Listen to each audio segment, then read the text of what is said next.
Hello and welcome to the Breakfast Daily News Review. My name is Jude Duncan. This is the day the Lord has made. We rejoice and be glad in it. The show is live. What it means is that all of your comments, questions, contributions are welcome, and I'll be glad to read it across for you. The show is live and interactive. You could also go on social media, use the hashtag Breakfast Daily, and share your views across. Before we delve into the big headline stories, I would want to remind you of the latest weather update, kind courtesy the Ghana Meteorological Agency.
So this is the 18-hour forecast for Ghana, valid from 6 a.m. to the 16th of August 2026.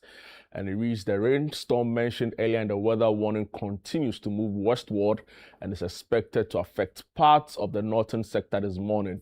The system may persist into the afternoon, bringing thunderstorms and rain of varying intensities. Meanwhile, mist and fog patches are expected over parts of the coastal, forest and mountainous areas, reducing visibility.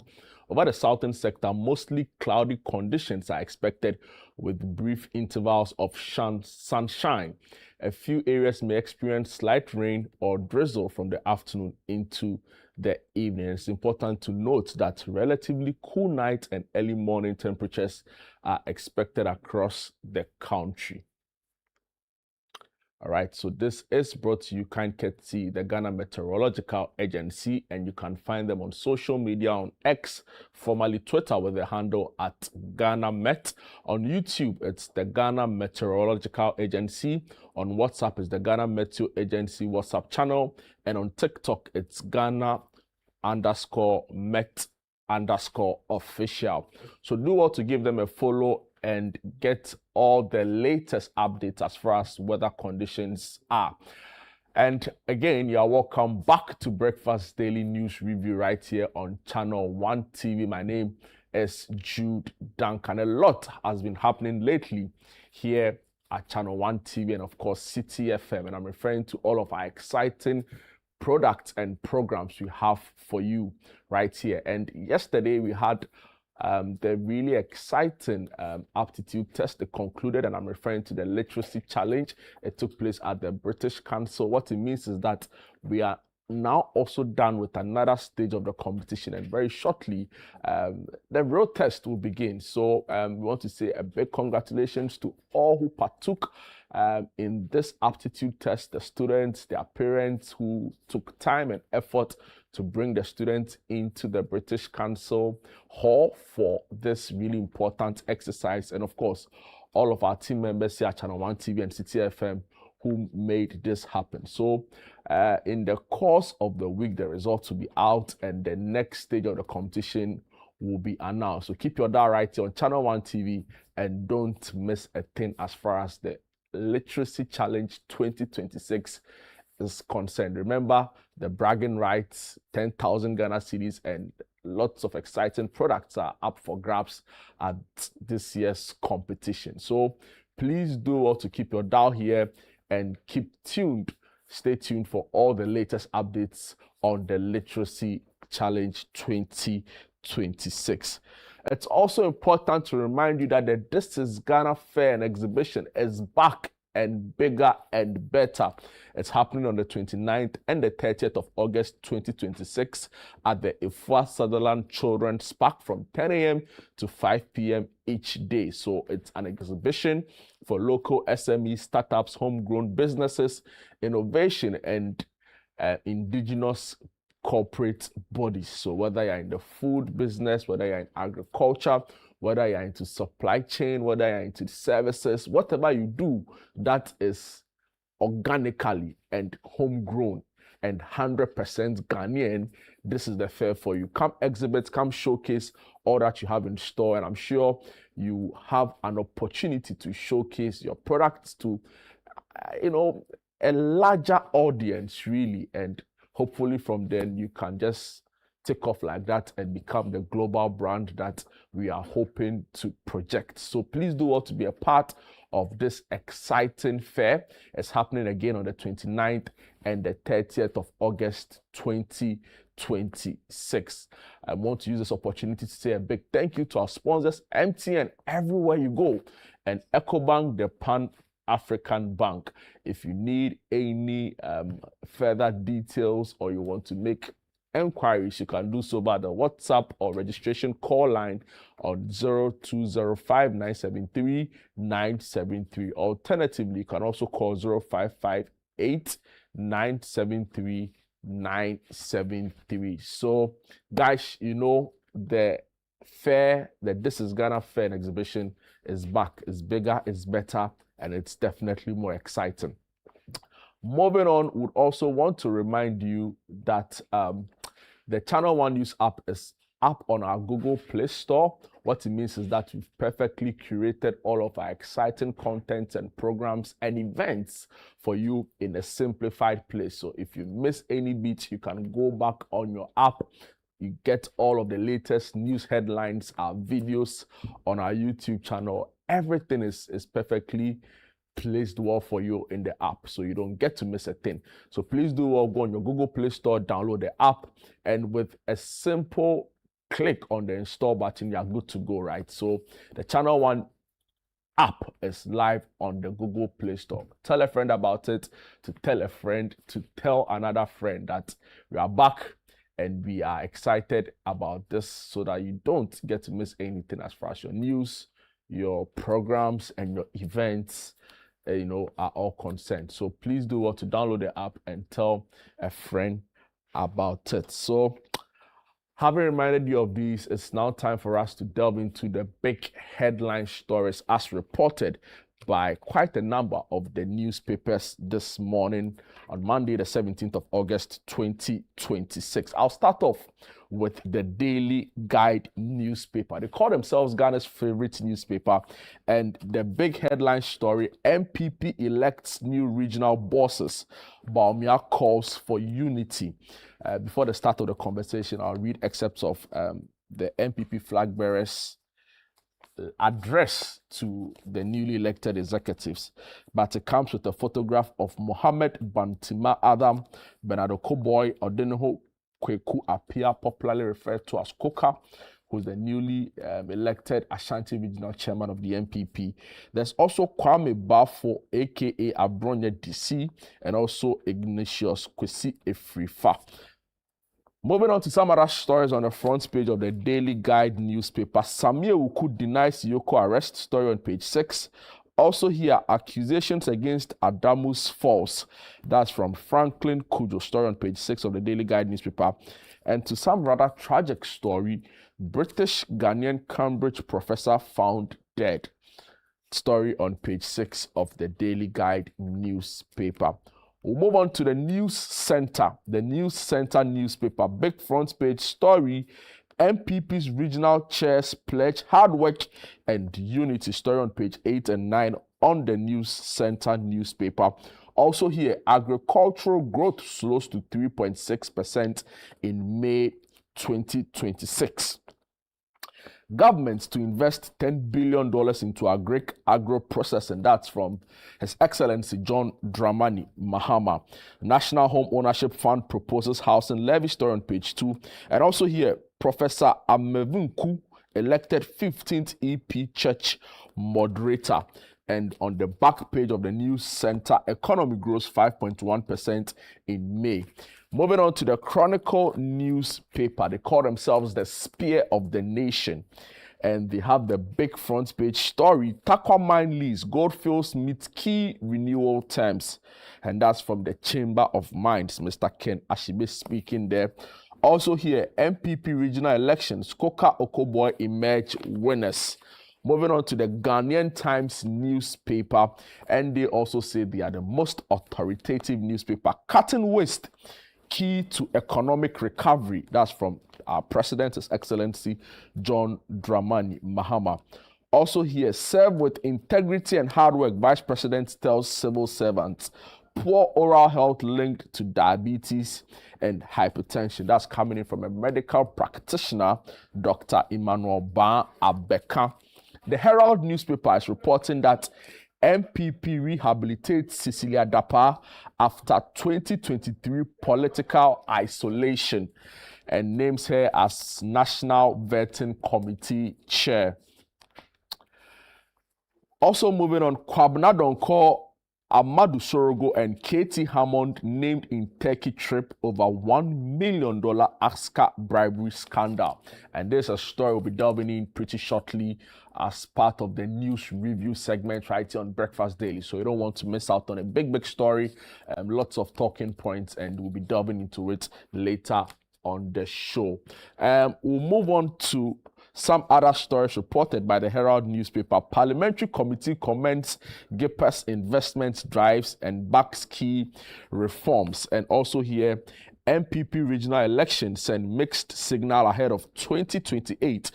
The GRA CEO is in the news. The GRA boss, rather, is in the news as he says, understanding Ghana's new integrated tax administration system, a simple guide to ITAS, what it is, why it matters, and what it means for every Ghanaian taxpayer. So these are the big stories on the Herald newspaper. I'll move on to the Informer newspaper. Imani Boss slams government over revocation of Adamu lease, and Mahama government criminalizing harsh criticisms it benefited from. That's from the minority leader Alexander Apenyo-Makin. Also here, legal vacation. Chief Justice cautioned against public perception. And it comes with a photograph of the Chief Justice, Paul Bafo-Boni, former member of parliament for Gomoa West and also a lawyer with 20 years experience at the bar. Alexander Alban was on the big issue with Umar Sanda over the weekend. And Ofuase Ayribi MP Kojo Opon Nkrumah. Some other stories. Free primary health care. President urges Ghanaians to accept home visits and fix grievances of Fizarat, Tewu tells government. And it comes with a photograph of the Minister for Labour, Jobs and Employment, Dr. Rashid Pelpo. Then Kwesita is reporting this morning, Ashanti MPP executive elections, Koka whips Kokofu. Also here, Dr. Randy Abbey, who is the Cocoa Board CEO, I beg your pardon, says new cocoa bill to safeguard farms and improve pricing. So some other stories, Ministry of Health reviews programs on NDC manifesto promises. The publisher is reporting enough of the IMF bailouts after forcing rules out 18th IMF deal for Ghana. Also here, MPP regional elections, Okoboy Koka Isibu Abronya DC cruise to victory. The Custodian newspaper is reporting Asanteman Koka wins landslide, pledges inclusive leadership in Ashanti region MPP. To some other story, in Accra, Okoboy secures decisive victory over Alfred Boyd to become the MPP Greater Accra regional chairman. Also here, Galamsey is catastrophic under NDC. In Sawama Dredri MP Frank Anodrompre speaking there. And finally here, Baumia salutes new MPP regional executive, calls for unity ahead of 2028. The Ghanaian publisher Coca sets sights on 2028 after decisive victory. Upon Nkrumah seals CJAG over vacation trials. Ebuakwa Traditional Council films at Achimansa DCE. It says, apologize or face a rat. And also here, why are Galamseyers operating with impunity? In Sawama Drodri MP again speaking there. We'll move on to the Finder newspaper, and the big front page story here is Domestic Care Economy Program to create 100,000 jobs. And this is from the Minister for Youth, Pablo, speaking there. Also, to some other stories here, government supports 130 farming communities to end tomato imports. And also here, MIF CSA move to protect Ghana's mineral revenues. We'll move on to the Metrolens newspaper. Pray for Gold Board. An interesting headline coming in from the Archbishop and General Overseer of the Action Chapel International Ministries. And those in the Christian faith would usually refer to him as the papacy. And I'm referring to Archbishop Nicholas Duncan Williams. He made this comment in a sermon he preached in his church over the weekend. The story, Pray for Gold Board, comes with a photograph of Sami Jemfi, who is the CEO of Gold Board, and that of Archbishop Nicholas Duncan Williams. For those interested, the story is on page 11 of the newspaper. Also here, lead the reset agenda. NHIA Deputy CEO tells NDC communicators. And these are the big stories on the Metrolens newspaper. The Today newspaper group, Indum marks 10 years of banking service in Liberia. Some other stories, Clergy Peace Council rally for unity to diffuse growing interfaith tensions. To some other tragic story, Ghanaian evacuee dies arriving in Accra from South Africa. And finally, on the Today newspaper front page, October 1 imports ban targets vehicles 15 years and older. We'll move on to the Ghanaian Point. They say they are accurate, firm, and reliable. The big front page stories on the NPP regional elections. Okoboy chairs Greater Accra. Koka defeats Kokofu in Ashanti. Abronye Jeff Kunedu retained for Bono and Eastern region respectfully. And also here, Samia Uku denies reports of Yoko arrest. And IGP calls for peace as religious leaders unite to calm tension. Stay out of day-to-day management. Health Minister Akando warns health boards. And these are the big stories on the Ghanaian Point newspaper. The Insight reports that Imani condemns Adamu's mining lease revocation. Youngest black Cambridge professor found dead after allegations of plagiarism. And also here, Health Ministry reviews key Mahama healthcare promises. We'll delve into some of the big stories as reported by our online news portal, citynewsroom.com. And they start with a story from the NPP flag bearer calling for unity in the aftermath of the regional elections held in all 16 regions of the party. And there's a story here of all the winners as well. So if you want, you can log on to citynewsroom.com for all the latest updates. Also here, GTA shuts down Elmina Beach Resort, 3 others over regulatory breaches. And moving on to some other stories, CD long overdue for security refresh. And that's from the President, His Excellency John Dramani Mahama. Our goal is to win the 2028 election. NPP flag bearer tells NPP regional executives. Ghana to hold referendum on proposed constitutional amendments in 2027. That's from the President, His Excellency John Dramani Mahama. Fire destroys at least 10 wooden structures at Tantra Hill. And it's an article on why governments may face pressure to intervene in petrol prices. 1 dead, 8 injured in deadly crash on the Kaswa-Winneba Road. Ghana, Netherlands sign agreement to combat illicit drug trade. And some other stories here. KFC at 15 Ghana cedis. And this was quite an interesting development that happened over the weekend, right? So to celebrate 15 years of KFC in Ghana, they reduced one of their food packages to 15 cedis, and my oh my, there was a mad rush at all of their outlets here in Ghana, calling on many, and with which many have called on the food company to review its approach because of the safety and also the health implications we saw in some of the long queues that ensued at some of their food outlets. And it's got lots of people talking on social media. So there's an interesting article on the citynewsroom.com by Noel Nuchuga, who says, when a successful promotion becomes a crisis. Finally, here on the citynewsroom.com, declining enrollment poor infrastructure justified Damba school demolition. And that's from WA Central MP and also Minister for Labour, Jobs and Employment, Dr. Rashid Pelpo. Let me take you to the Channel One Newsonline.com. Channel1newsonline.com. And they also have the story on the NPP regional election. So if you want a full detailed analysis of all the winners and losers, you can do well to log on.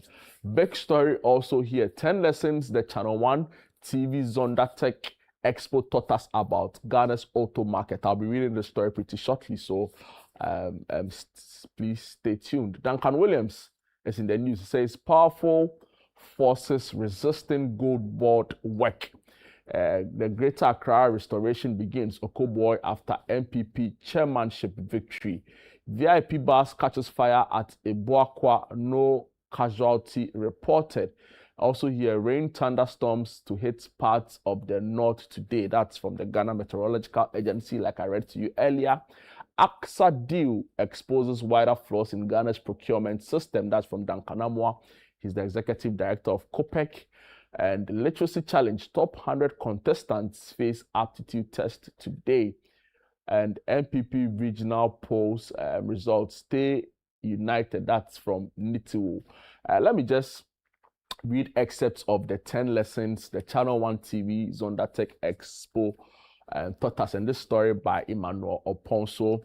The Channel One TV Zonda Tech Expo happened last week. Thursday and Friday was a 2-day sales where we started conversations around Ghana's automobile future, issues around innovation, issues around accessible and affordable vehicle ownership, and of course, expanding, the assembly of vehicles in Ghana, because we believe strongly that it is a strong conduit through which we can, create jobs and also contribute significantly to improve our economy. So it happened at the Zonda Tech showroom in Dzorwulu.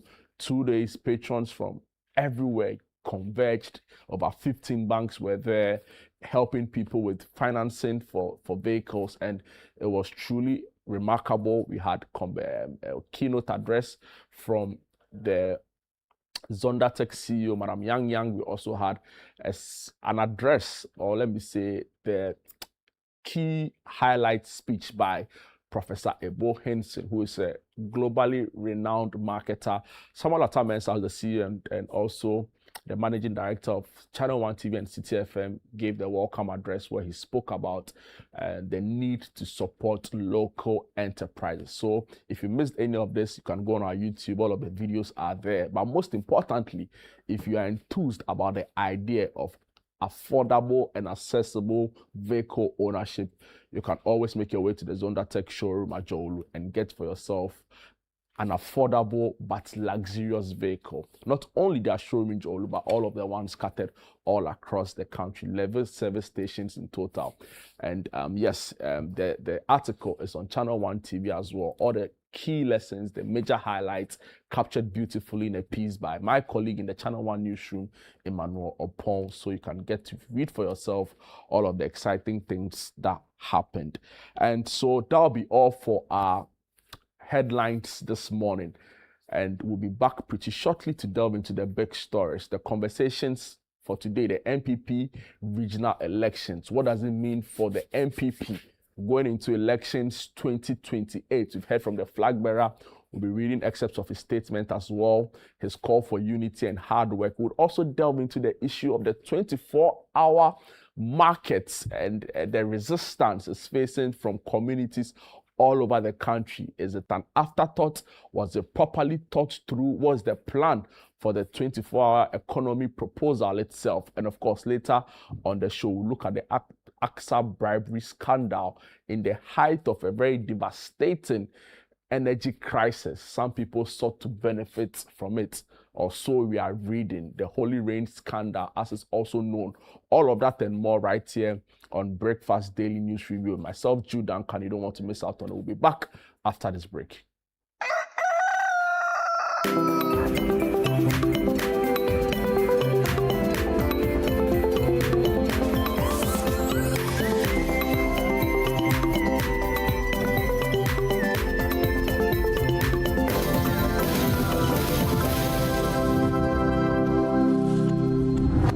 Welcome to The Point of View. This is your favorite current affairs show here on Channel One Television. On The Point of View, we pick the right topics, get the right guests, and ask them relevant questions on issues that matter to you. With the complexities of the issues happening around us on a daily basis, it's the hard-hitting conversations and the probing questions of The Point of View. So what is the Public Account Committee's job? So what we do is to scrutinize, clarify, and find out why certain infractions have been made. What do these IMF programs try to do? The current program is for budget support. Okay. There are no projects attached. That teases apart the twisted entanglements of politics and governance, as well as religious and social discourse. The Point of View brings you the policymakers and duty bearers and drills down to the very bottom of issue. What authority do you have? The Point of View airs every Monday and Wednesday at 9 p.m. only on Channel One TV. Looking for everything made in Ghana? All in one place? Then get ready. The This is Ghana Exhibition 2026 is here. A bold celebration of Ghanaian creativity, innovation, and excellence. From rich traditional crafts to modern cutting-edge solutions, experience the very best of Ghanaian products and services. Explore excellence across key sectors including automobile, agriculture, education, health, hospitality, fashion, technology, food and beverages, creative arts, beauty, retail, and more. This is the biggest Made in Ghana fair, bringing together SMEs, startups, manufacturers, local creators, indigenous corporate bodies, entrepreneurs, and innovative businesses all under one roof. Discover brands redefining quality, connect with industry leaders and innovators, experience the energy of Ghanaian enterprise and creativity. The date is 29th and 30th of August 2026. The time is 10 a.m. to 5 p.m. daily. Venue, the A4 Sutherland's Children's Park. Call 0205-973-973 or 0558-973-973 to register. Come explore, come connect, come be inspired. Discover the brands redefining Made in Ghana and experience the future of Ghanaian excellence. The This is Ghana Exhibition 2026 is powered by Channel One TV with support from City FM, and it's proudly sponsored by EcoBank and MTN. This is Ghana Exhibition 2026, celebrating Ghana, showcasing excellence.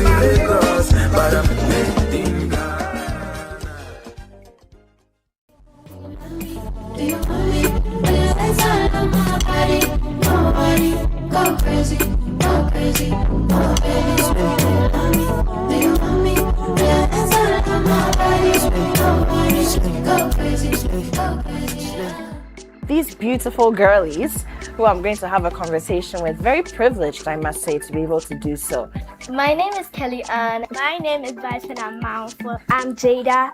But Vifi says you've been doing all the content for her. Okay. She says she doesn't post a lot. Well, that's partial. But she's actually very good at editing. Media, don't put that innocent face there. I know her. She's very good at editing. She can edit her own things. Today I'm here. Okay. Help me cook. Okay, so we should give you something to do. Oh, let me put it in. No. Don't touch anything. Smells good already.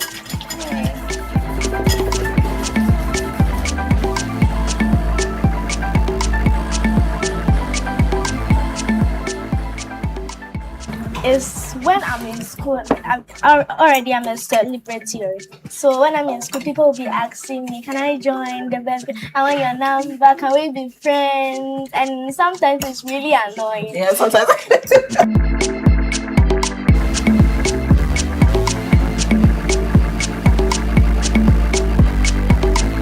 What's Cooking is brought to you by Everpack, Tasty Tom, and Electroland Ghana Limited.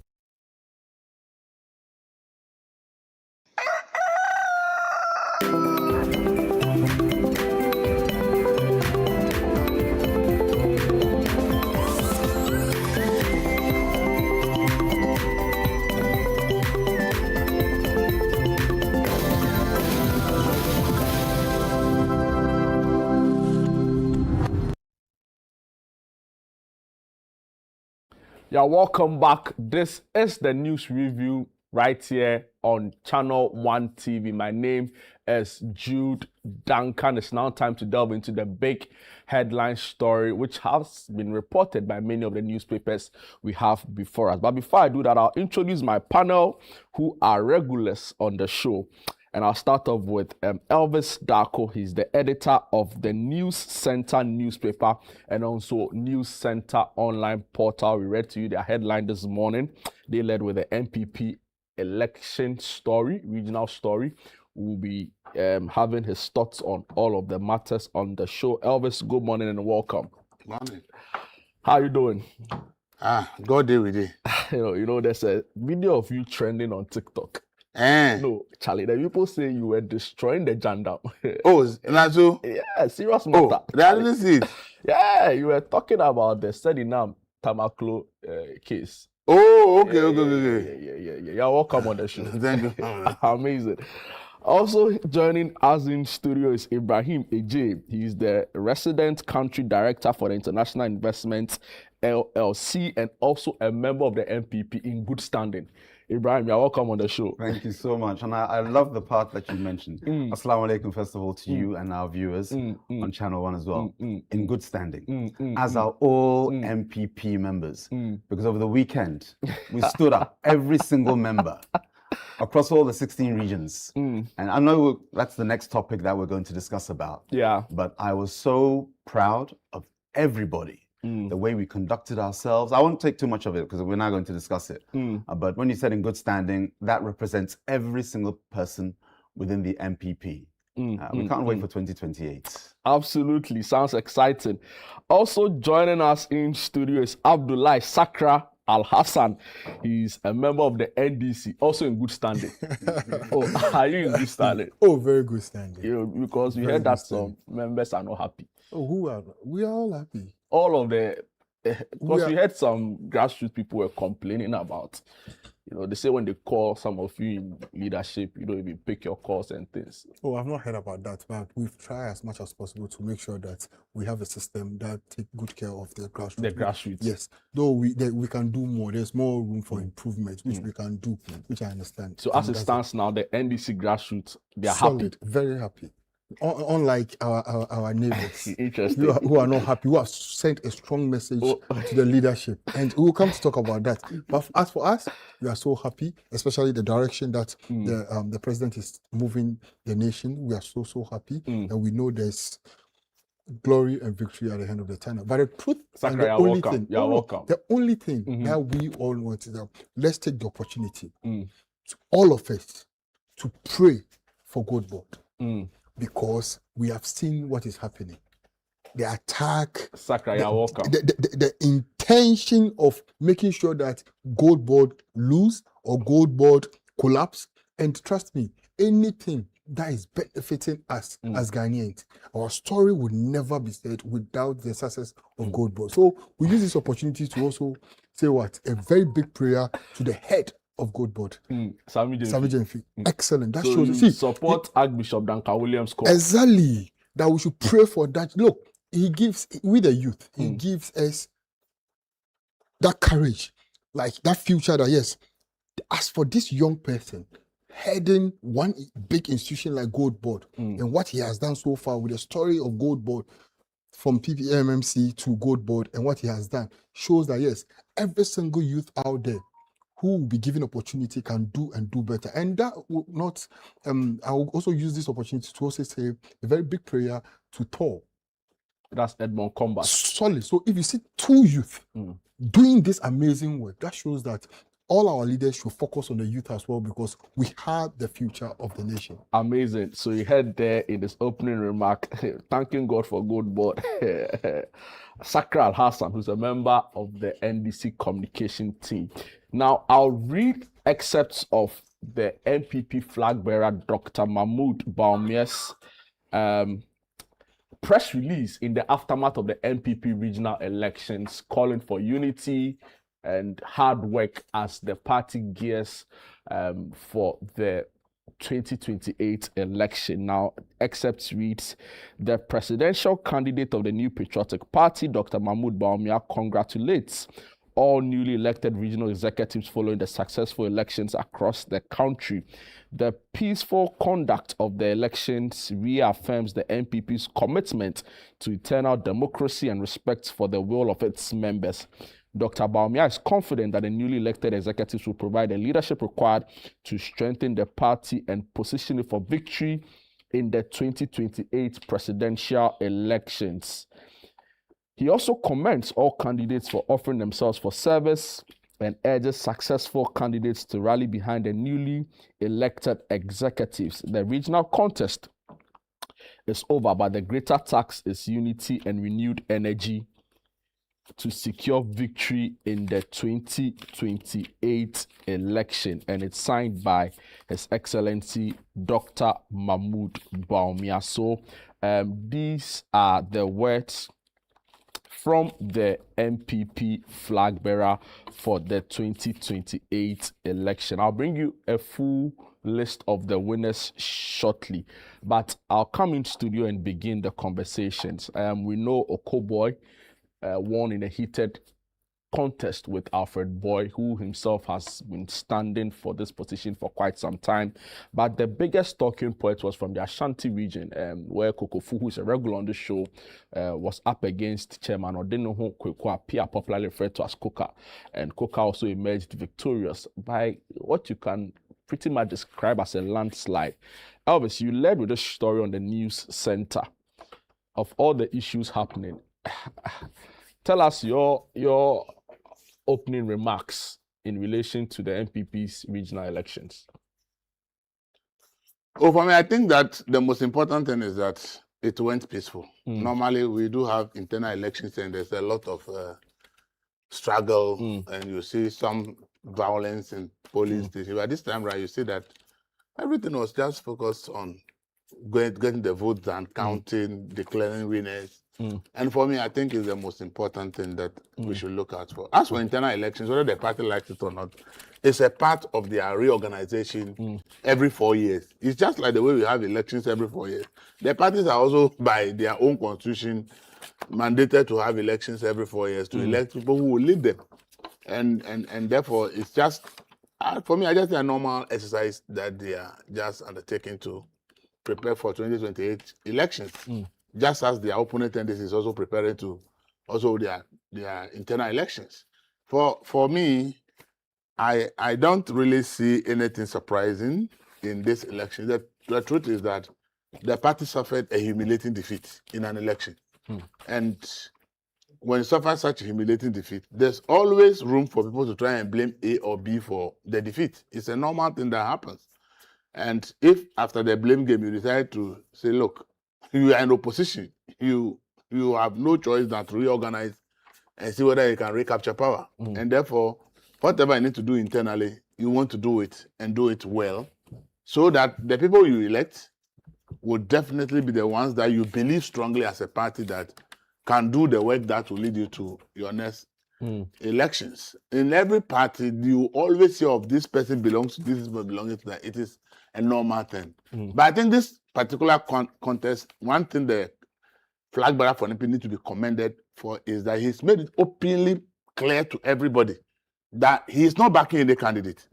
If you see somebody close to him and the person comes to you to say, I am Bawumia candidate, he is not backing anybody. He is there for anybody who wins, for them to work together for the good of the party. And I think it is important because we've seen internal elections in this country. And one of the biggest problems in internal elections in this country is when candidates are said to be backed by A or B. And especially when the person who is supposed to lead the party is accused of backing certain candidates, sometimes openly. Because when you are the candidate of the party and it's believed that you are backing people and you do it openly, the challenge you have is that at the end of the day, you may have problem with other people who think that you didn't back their candidates. Yeah. And therefore, for them to work to support your agenda may not be in their interest. So if a candidate is able to say, I am not supporting any particular candidate, the person may be close to me, may be part of even his campaign team or whatever, but if they come to contest in internal elections, they are contesting on their own merit, not because candidates as Bawumia is backing them. I think that is very important. But it rears its heads in certain areas, especially, I know in Ashanti region, even about a month to the elections, there were these issues about tensions. That somebody has gone there to say he's a Bawumia candidate and all that. And I think the campaign team of the candidate quickly dispatched people to the region to go and dispel that claim that the candidate is not behind anybody. But Elvis, are these things not unspoken, right? So, of course, you'd expect the candidate to come out and say, I'm not backing anybody, but the conduct, the way they carry themselves in previous contexts, does it not give an indication or an idea as to where the campaign is coming from, right? So we heard Kokofu during the presidential primary that saw the flag bearer elected, as against the comments of some other candidates who was contested. So is it not open that these candidates have preferences? But what is wrong with that? I said the person leading the party is the one that should not have preference. But Kokofu or whoever it is can support somebody at the polling station elections and support a different person at the constituency level who they belong to a different faction and support somebody at the regional election that supports a different faction or whatever you call it. And at the national level support somebody who belongs to a different faction. Because in every party, there are people who align for whatever reasons. You understand it? So whether the person supports the presidential candidate or not, when it comes to national election, the dynamics are different. Because somebody may support somebody at the national election because the person is his personal friend. Maybe though they belong to the different groupings within the party, the so-called different groupings within the party, it's supporting a particular candidate because that person is a very good friend. It's supporting a particular candidate, maybe the person does something for him or her that he believes that it's time to repay the person back with that goodwill. So there are so many reasons why people will support people, especially within internal elections. So it is never the case that in internal elections, from the polling station to the top, everybody is aligned to a particular interest group. No, it's not ever the case. At every level, people align themselves to specific individuals because they understand that within the party, they are all fighting for the same agenda. But for various reasons, somebody wants to support this presidential candidate. But when it comes to the national elections, in terms of the national leadership, you opt for somebody else who people may say belongs to a different faction. When it comes to regional elections, the assistant regional chairman, okay, are you telling me that Kokofu supported all the regional chairmen that are said to be aligned to Bawumia? It's not possible. So it is these things. You see, somebody told me, politics is about self-interest. It's not about the way we look at it as if it's a group interest. No, even within internal elections, people have their self-interest. The reason why somebody will support this person for national level and support another person who is aligned to that person will not support that person at the regional election. The person has its own reason. So sometimes we want to blow these things up, but the point is that is politics. I will support candidate A as a flag bearer, but somebody who has aligned to their candidate comes to stand as a national executive, I will vote against the person because I don't think that I have to vote for that person. So it's rather good when you see people who are said to be aligned to the candidate and the candidate said, I'm not backing anybody. So go and vote based on your conviction because it's the party that needs to be reorganized. And in the region of Ashanti, look, Paudino has contested several times. and finally decided that he will still contest now that Wontumi is out of the way. He started his campaign way back. At the time, Kokofu was even angling around whether he wants to become a national chairman or he wants to become a vice presidential candidate. All kinds of things were going through Kokofu's head. So by the time Kokofu decided that he wants to join the regional race, he was far behind time because the time that he's supposed to start, he was not thinking about to become a national executive or somebody is telling him that he can become a running mate, and he's confused between the various positions, and finally decided that he wants to go to regional. By the time he decided to go to regional, Koka had done so much campaign, had done long campaign before Kokofu decided. So sometimes you can go in the name of the candidate, but the people who are voting, excuse me, I always tell people that voters are not stupid though. They are smart. You can give him $1 million. He can go to the post and vote against you. No, Sir John told us to fear. He can go to the post and vote against you if you give him $1 million. Elvis, I'll come back to you on some faces that have been re-elected, despite a very poor showing in the 2024 election. Right. So some of them had 10 seats. They lost all but 2.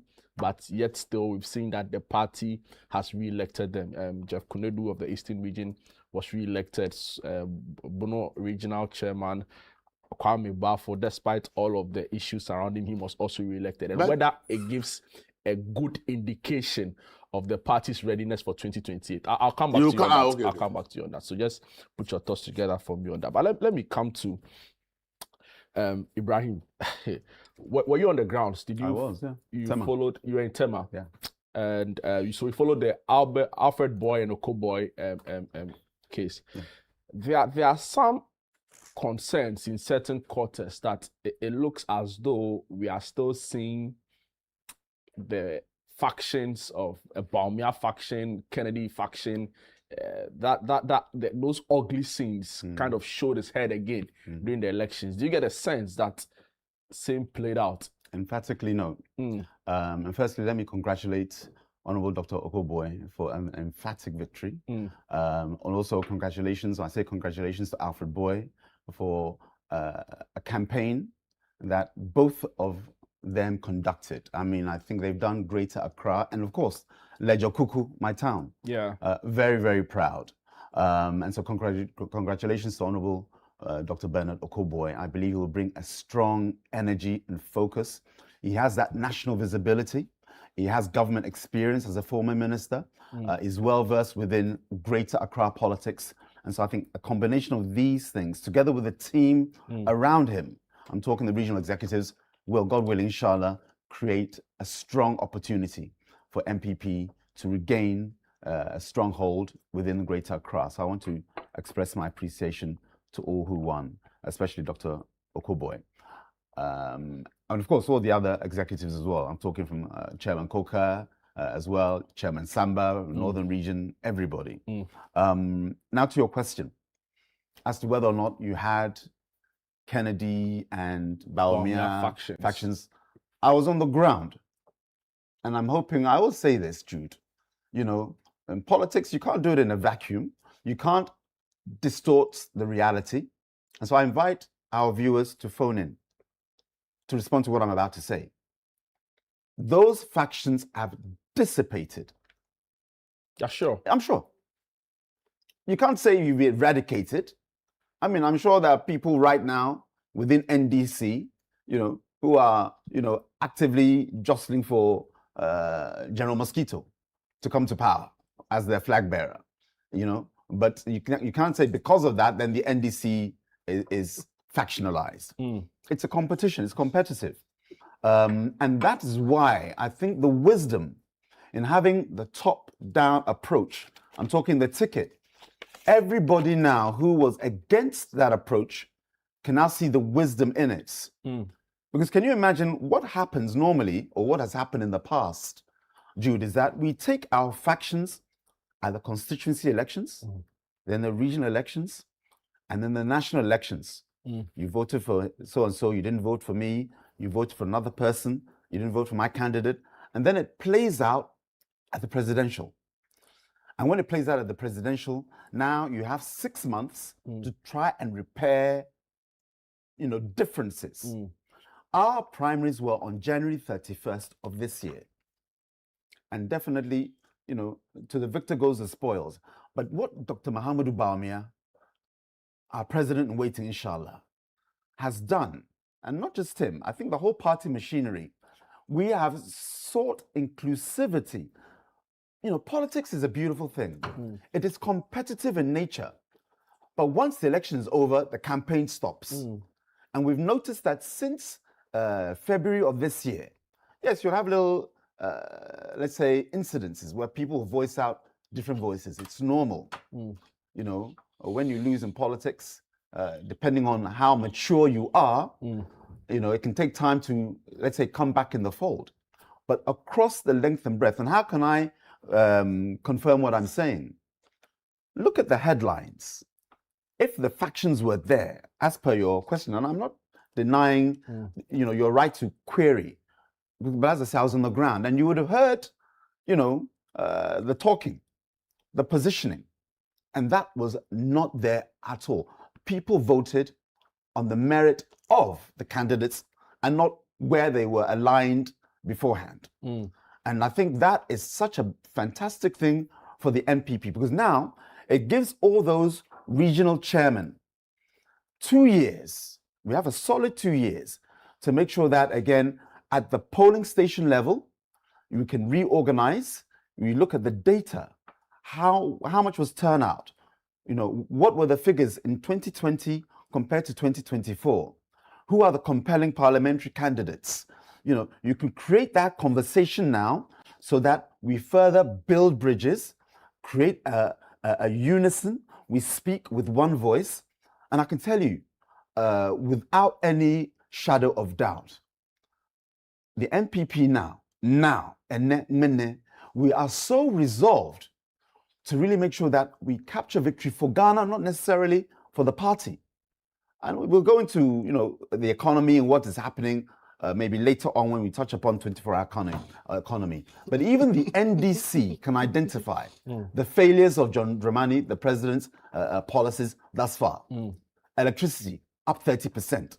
Just last 2 weeks when we spoke, petrol 9.89%, diesel 16%. I'll come on to that, but I want to stay on topic. So we are resolute. 16 cities. Yes. No, but the percentage increase was 16.89% for diesel. Okay. Petrol went up by 9.89%. Okay. These so-called 3% inflation people, suddenly when it comes to the real economy, the figures don't match. They told us inflation 3.6, and they're shouting. But anyway, I want to stay on topic. The exchange rate is still very favorable for businesses. Yes, and Ghanaians are still suffering. So, compare the two. But let me stay on message.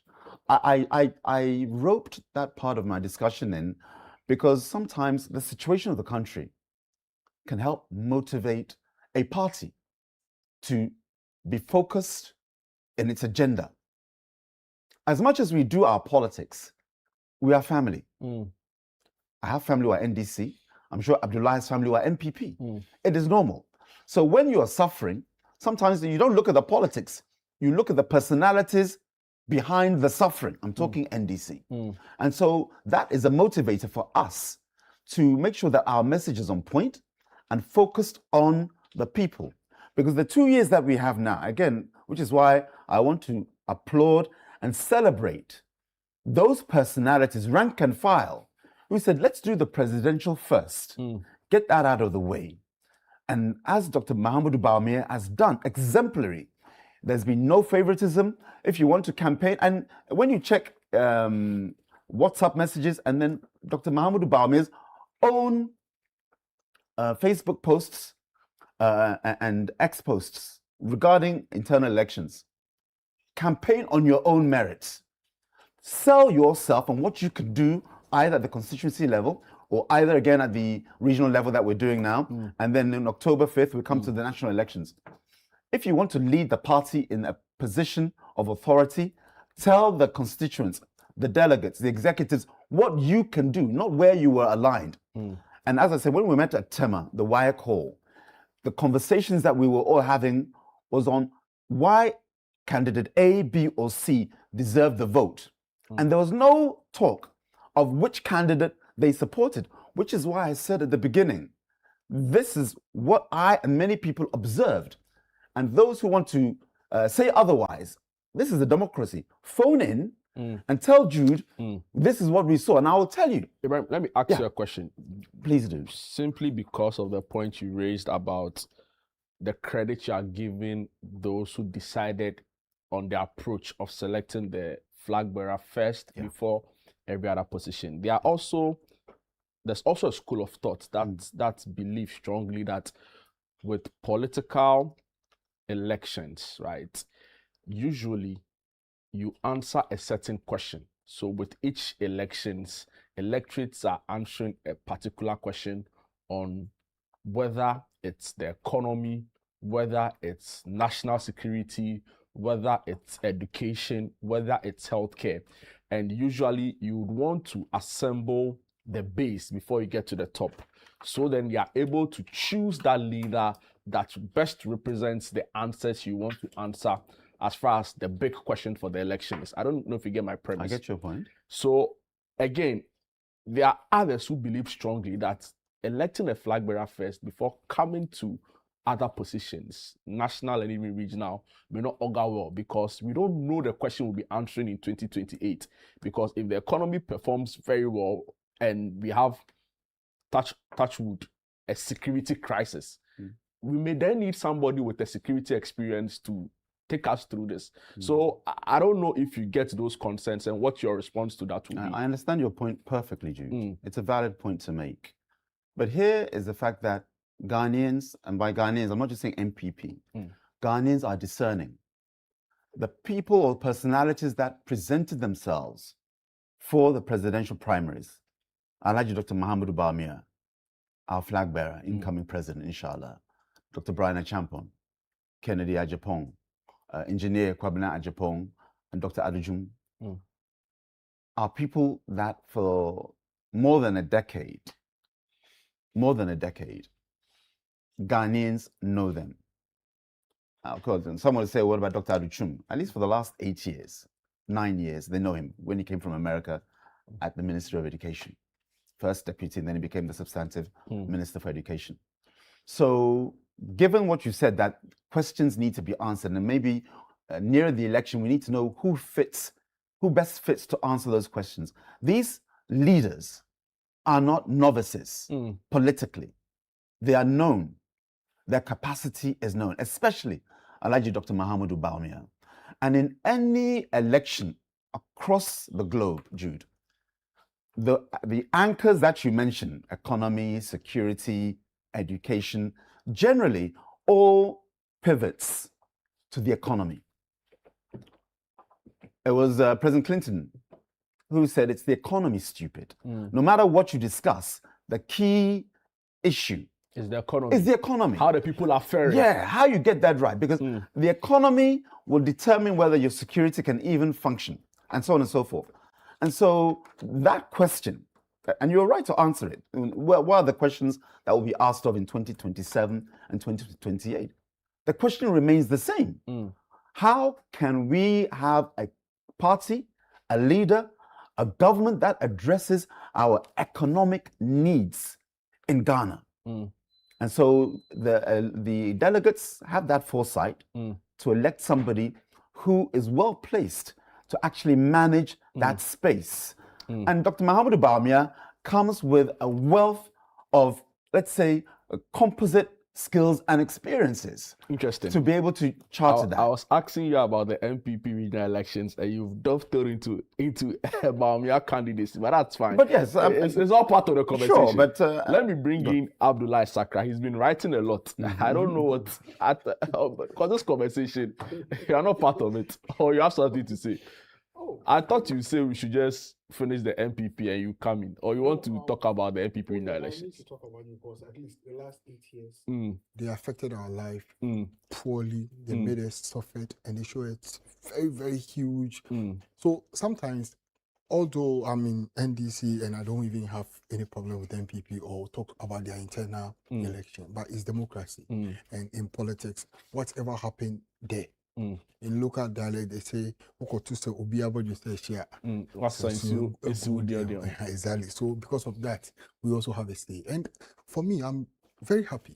At least during this election, when they were going for their election, we heard a lot that one candidate was an NDC affiliated candidate. Who is that candidate? I heard it and I was like, wow, oh, sorry. So they did everything possible to show that he's an NDC candidate, Coker.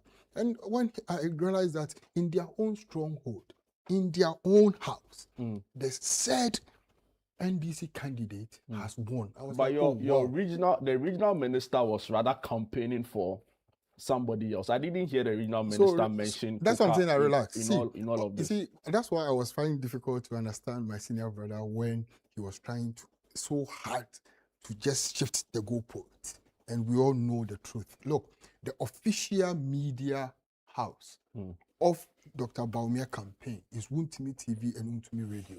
And on record, Wontumi TV and Radio campaigned for Kokofu and even made mention that it is Bawumia's favorite candidate and preferred candidate. On record. I wouldn't interject. That is not the official media house. I don't want to interject. It's my job. Wontumi Radio TV is not the official. I'll do that. I'll tell him to land. No, but sometimes, Jude, you have to. When he says something, we don't know that. We don't know that Wontumi is the official campaign media house. Jude, it's not that we don't know. Jude, we've been in the game for some time, and I've not even heard any campaign in an election period say that they have an official media house. So let's be able to prove to us. Let's put it aside and exactly. So let me. I'm coming to correct you. No, you don't. You see, respect. Don't do that. Don't do that. Don't say we don't know. Don't do that. So maybe there is, and we don't know. Exactly not the case. So you see. So Ibrahim is saying there's nothing like that. See. And you are saying there is. So you may have to prove to when us. you were doing the introduction, you remember I've put in a lot down. No, I saw you write a lot. I could also do what they are doing easily. But I respect them and I give them a very good. So they should respect me as well. Thank you so much. I did what I have to do. Now, when we see we are working in the media space, we know what is going on. You can't come and tell me that Wontumi TV and Radio are not openly campaigning for Bawumia. But it's not the same as saying it's the official media house. They can have some affinity for it, but it doesn't mean they have the same. 100% affiliation of supporting Bawumia. That's a fact. And there has always been accusation that the said candidate who just emerged victory or who just won the election has done everything possible to support the current government. So for me, who am I? I'm just happy because if an NDC quote-unquote favorite candidate, which is Coker, has won in their own stronghold, then that gives us a very good omen that yes, the NDC is doing something right. And you see, he was talking about top-bottom approach. You want to silence the grassroots, so you introduce top-bottom approach. And in your top-bottom approach, you did presidential first, and you now run from presidential and come back to normal grassroots to region, to constituency, to regional, to now national. So my question is, if you say you are doing top-bottom, from top, which is the presidential, where do you go? It's national. Exactly. From national, you go to regional. From regional, you go to constituency. And for constituency, you go to polling exactly. Constituency polling. So let's say that's it. But you did it because you have a preferred candidate. And the message from the Ashanti region now tells us that that preferred candidate has expired. The grassroots show you that yes, we also have a voice, though you've silenced us that yes, you don't want us to go in a certain way. But we have the right on D-Day, and we show that yes, we have the power. And they've clearly shown that yes, they have power. Look, if you watch those who won, then you understand that yes, there's something coming. I'm struggling to get you because assuming even Coker is NDC affiliated, like your rumors you've gathered are suggesting, that's even 1 out of 16. So how is that indicative of anything? Thank you so much. Now, where is the stronghold of the NPP? In the Ashanti region. Thank you so much. That should tell you that even at the stronghold of the NPP, which is the Ashanti region, the leadership don't have 100% say on the grassroots. That should tell you that the grassroots were yearning for something else. But because you wanted to silence them, you did whatever you want to do to make sure that your preferred candidate win the election, which happened. Now back to the normal thing, you gave them opportunity to go for campaign. No, and don't forget, it is assumed, they are just giving the assumption and everything that Coker is not a Bawumia person. He campaigned against Bawumia and Kukufu. And if you look, I have this graphic here, the Ghanaian point. Yes, accurate, firm, and reliable. Look at the description. MPP regional election. Okoboy chairs Greater Accra. Coker defeat Kokofu in Ashanti region. Abroye Jeff Konedu retained. Look, in this particular space, you realize that they mention only the winners.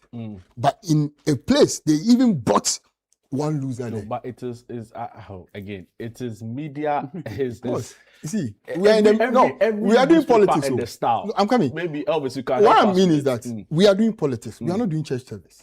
So we understand what it means. That should be clear. That we understand. But as I said, for me, I was happy when I heard the grassroots of the NPP in Ashanti region go clearly. They know what they want. They know that, yes, the leadership has performed abysmally poor and they couldn't lead them. And in doing so, they've shown the leaders that, yes, you might have your preferred candidate. You might push your preferred candidate with all the powers and arsenals that you have. You can do everything. But on the D-Day, we will show you that, yes, we were in pain, and we'll let you understand that, yes, the power is in our hand. And trust me, they should listen. Because up to now, he was talking about economy. Which economy? You ran the economy 8 years and we saw what happened. And you are here talking about economy. Look, Bawumia as a candidate, even in your own stronghold, you couldn't hold it or you couldn't win in your stronghold. You think you can win national? No, it's not possible. What stronghold didn't he win? That's Ashanti region. He lost. We know his candidate. So don't let somebody come and pretend and say Bawumia didn't have a candidate. No. We know Bawumia's candidate to be Kokofu. It is an open, I say in P, they say, which means when you see that the person is sick in his face, you know he's sick. It is only stomach sickness that you don't know. But this one, we all know their preferred candidate was Kokofu. And he lost in their own stronghold. That should tell you that there's something coming. So for me, I'm happy. At least, Bawumia couldn't win Ashanti region. And that clearly shows that, yes, there's fire on the mountain. It is up to them. The only advice I can give, as I said, if you go and see that someone is dying, just take advice from it. So you talk about Coker, right? There's a story on citynewsroom.com which says that he's pledged to serve the region and lead with humility and also ensure that the flag bearer Bawumia is declared winner of the 2028 election. So this on record. So we don't know him to that's what I'm saying. He's a leader. No, he's now a leader. No, what I mean is that he's a leader now. You understand? But the truth is that unity is very important. Bawumia has come out. It's essentially Bawumia has come out to say that, yes, let's all work together. Yes, unity is very important. But you can't run away from the message that the grassroots have told you or sent to you. And they are telling you that that top-bottom approach that you did was the wrong move. It was just to silence the grassroots. Thank you. And that is it. Elvis, let me come back to you. Right? After Elvis? Oh, relax. I'll let you relax now. Oh, very relaxed. Sakra, I beg you. Elvis, now it brings us to a different level of the conversation, right? We've seen some regional chairmen removed from office. Quite a number of them were also new faces. But surprisingly, in some regions, we saw the old guards retained, despite an abysmal showing. So in the Bono region, for example, previously NPP had in excess of 10 seats. After 2024, they have about 2. Yet still, the original chairman was retained, despite all of the public scrutiny and legal challenges, right? We've also seen his public conduct. I'm not sure you'd say that they were pleasant. Some of the things you've even heard him say about certain persons in the party. Jeff Konedu as well. Eastern region used to be a very strong area for the NPP. After 2024, you can't say same. he still won quite resoundingly. So when you look at the results, does it give you an indication that this is a party ready to challenge for 2028, despite all that we know about how the previous elections went? Okay, thank you. But first of all, let me set the record that there's no way that Wontumi Radio or TV is the official spokesperson of We've the bank. cleared. No. He didn't agree that.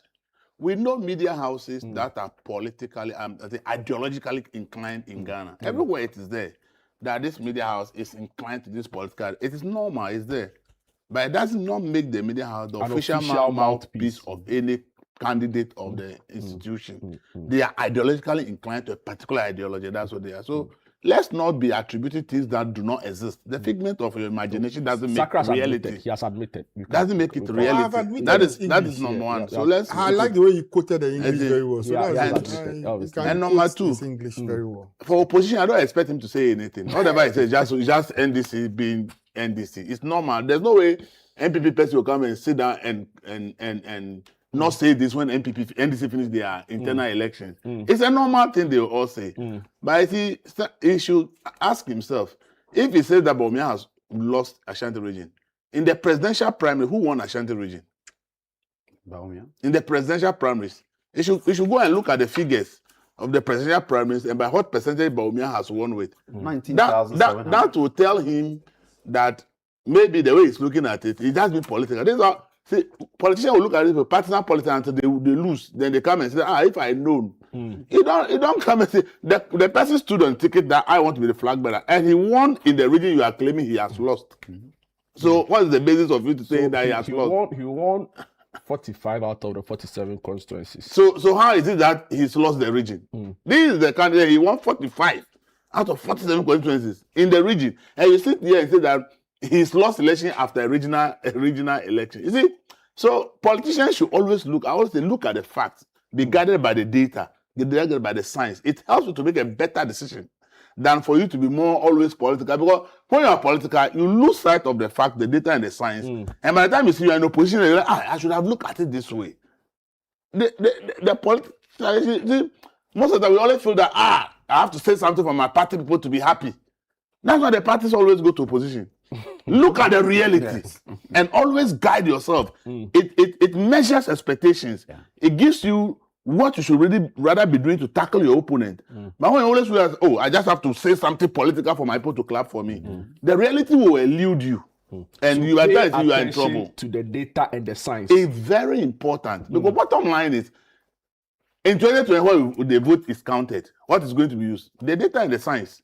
It's not your emotions, not your political wishes. See, the political parties have their own wishes. I never want my opponent to come back to power. I want to remain in power forever. The opposition also says, I want to come back to power. I want the government to lose. It is a wish. But if that wish is not guided by the science and the data, it's a useless wish because at the end of the day, it will not happen. So, you see, in terms of the people you talk about, see, as I said, see, in elections, don't ever think that because of you think this way, everybody will think that way. That's the problem. The fact that the party had an abysmal performance is not the reason why everybody would think that they have to sack everybody. I told you earlier that people vote for various reasons. If the person believes that this chairman did the best he can, but they lost the election because the issue is bigger than the person, and that's why they have to lose, why would that person go and vote against that chairman? Because the person believes that they lost the election in that region, not because of that individual, but there are internal issues within the party that caused their defeat. And it's not orchestrated by that chairman.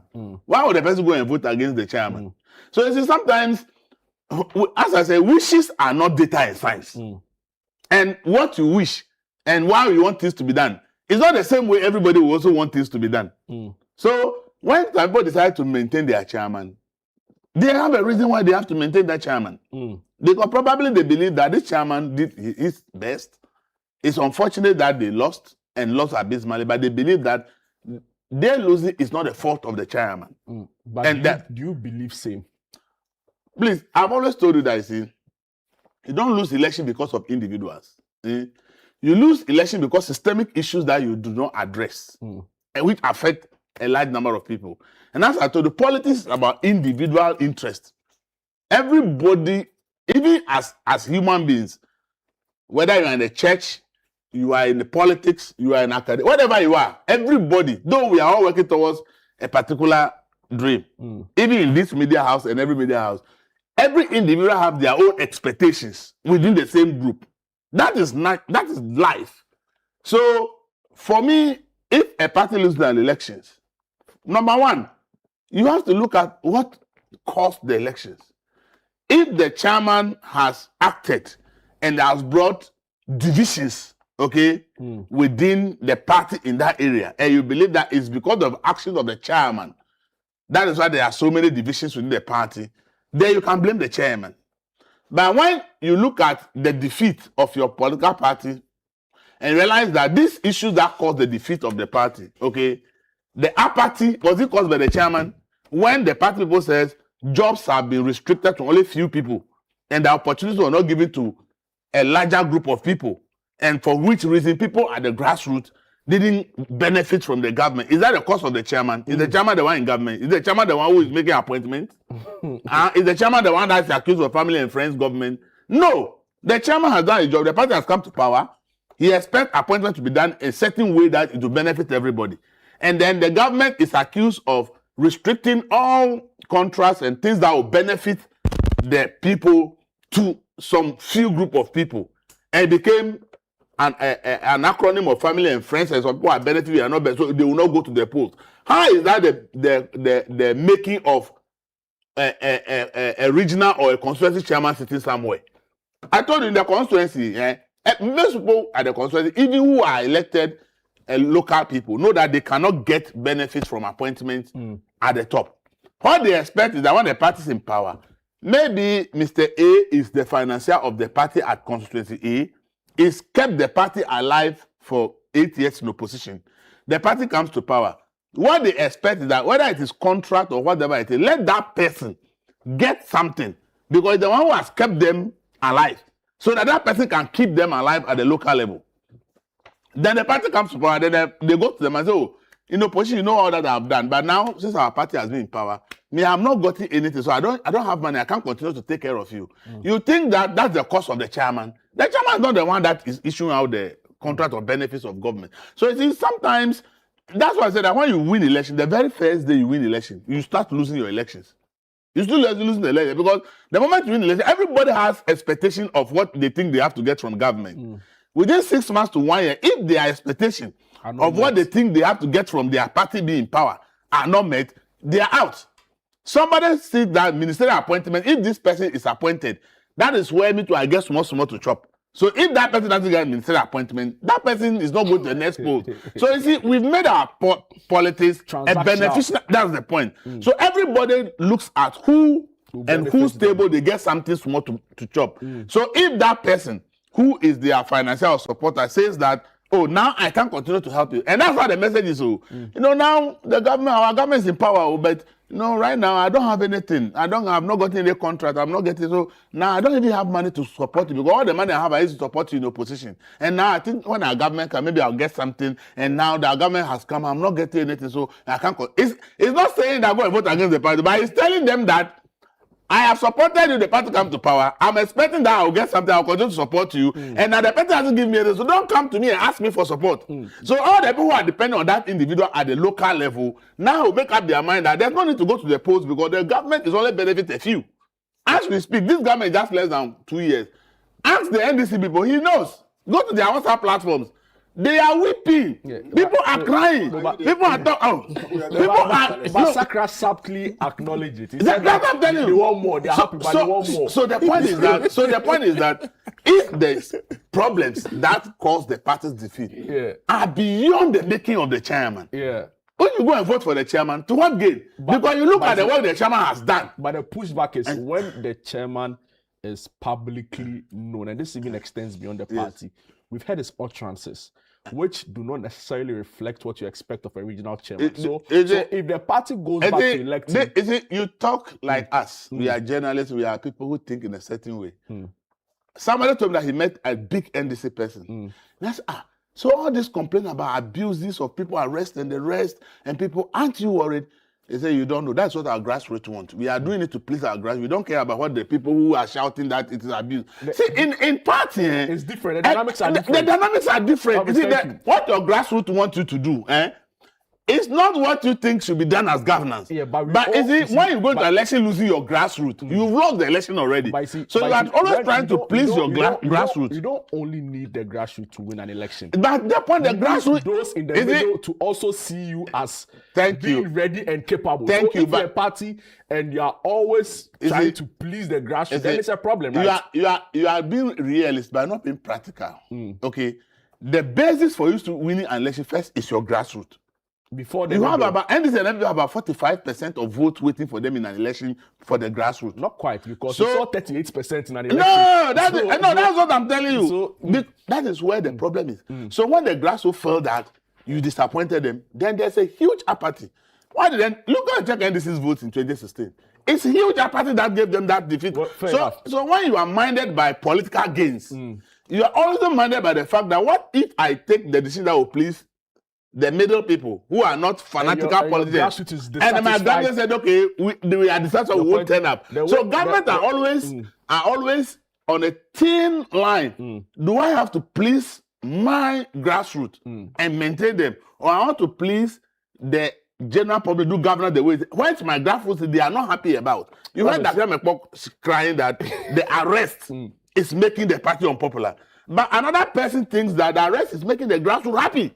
So you see, the politicians, when they come to power, they find it very delicate in terms of decision to turn that thing line, because the moment you tear it, you are losing your grassroots away. The way so Ibrahim and you have to look at it from several perspectives. They've been nodding the whole time. It means that Charlie, you are spot on your analysis of the internal party dynamics. But Ibrahim, let me come to you briefly.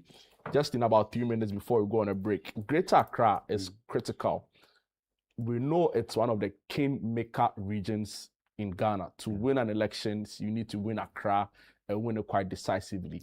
Now we've seen Agohum exit 34 seats in 2020. You had 14 in 2024. Out of the 14, you lost about 10. You have about 4 or 5. I think 5 seats. Clearly, the party's fortunes in the capital has been dwindling, right, from 2016 up until date. Now you brought in a fresh face, former MP, former minister, former CEO, former board chair.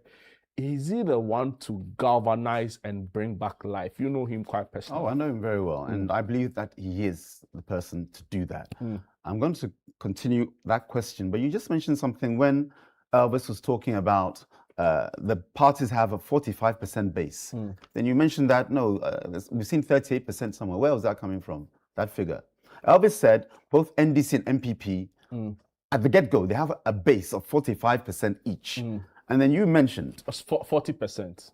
40%. So you're retracting it to 40%. No, it's 41.40%. It's 41, yes, 42%, 41.75. Hold on, yes. In terms of Dr. It's still short of the I'm coming. Are you sure? Well, John Mahama got 44%. He got 44%.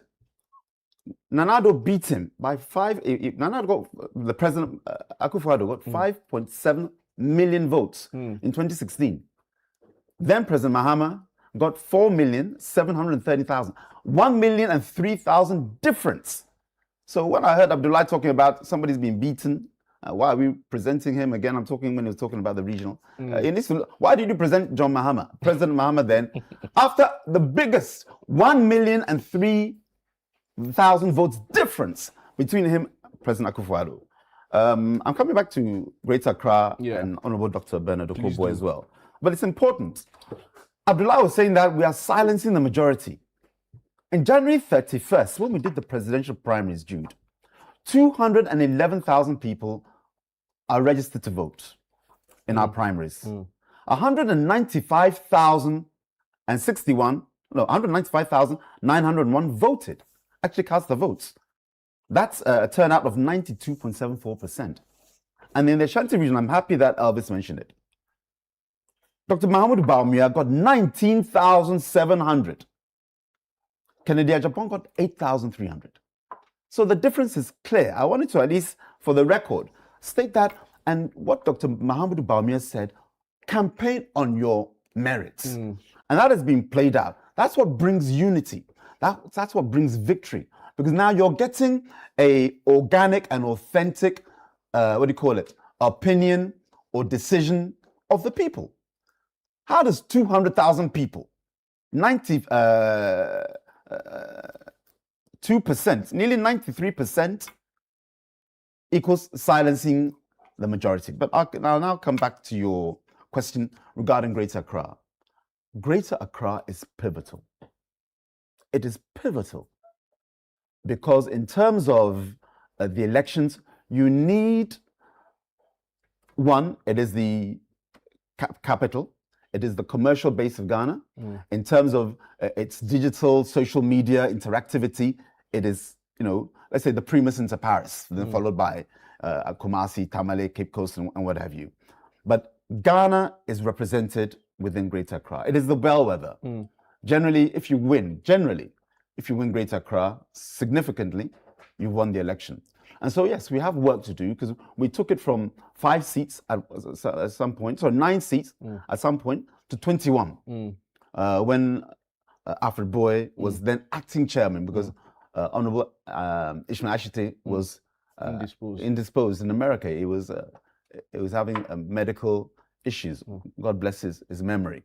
So we know that we can do it. And I believe that Honorable Okoboy can do it with the team that he has. And he said it. His is about servant leadership. And when you're a chairman, that's what you want. You want somebody who can listen, somebody who can manage, let's say, tensions, because it will happen. Politics is an emotive industry. Our emotions speak our actions. So it's important that, you have a leader such as Honorable Okoboy who can galvanize. And like I said, he's bringing a new energy. He's well known nationally as well as within the region. And then what we do is you do an audit of why we lost 2024. Interesting. And when you do that assessment, which I'm sure Okoboy and the team will do, then you can make sure that from the polling station to the constituency, all the reasons why we didn't perform as well as we should can be addressed. And we have a good solid 2 years. Not that you use 2 years, but you use 2027, the coming year, to actually execute your agenda. And I believe we can do that and win Greater Accra successfully. That, executing the agenda notes, I'll execute my break now. You're watching the Breakfast Daily News Review right here on Channel 1 TV. My name is Jude Duncan. We'll take a quick break. When we are back, there's more. Don't go away.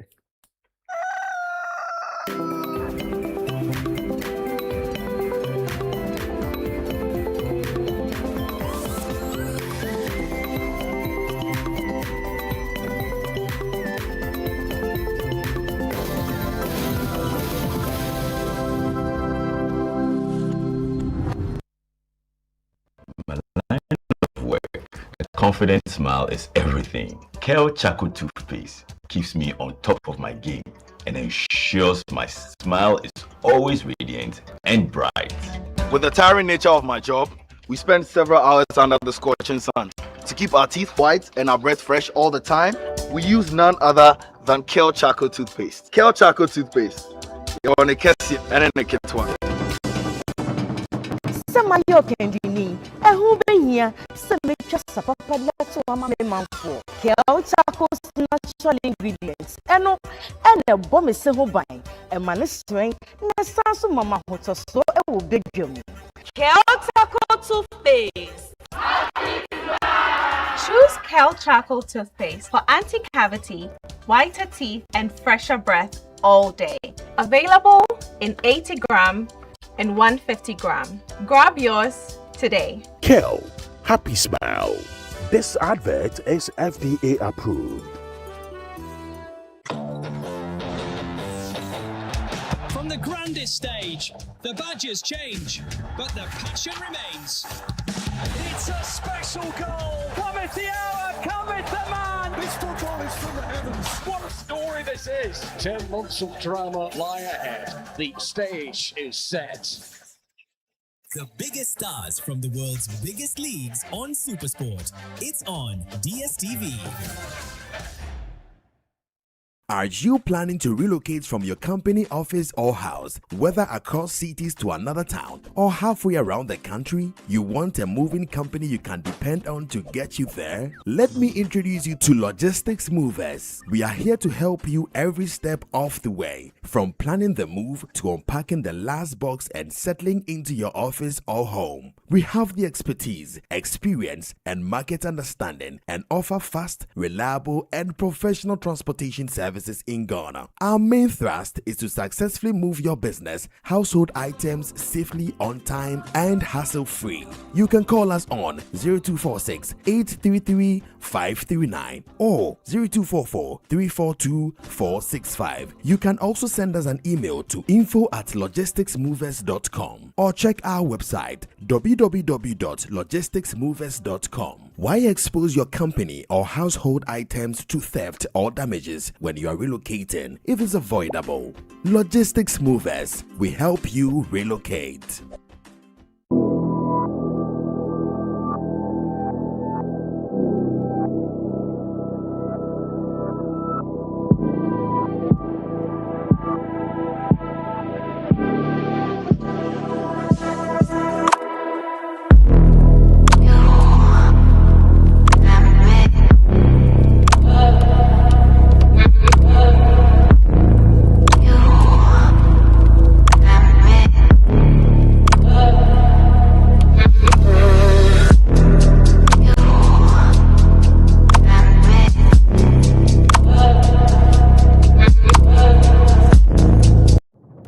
This July, get ready for stories that will make your heart race. From love and passion to secrets and lies that can ruin everything. Catch the sizzling episodes of Sins and Roses at 4 p.m, Domenica Monteiro at 5 p.m, Be My Sunshine at 6 p.m, and Avenida Brazil at 7 p.m, Central African Time. Only on Novelas Plus, channel 134 on GoTV.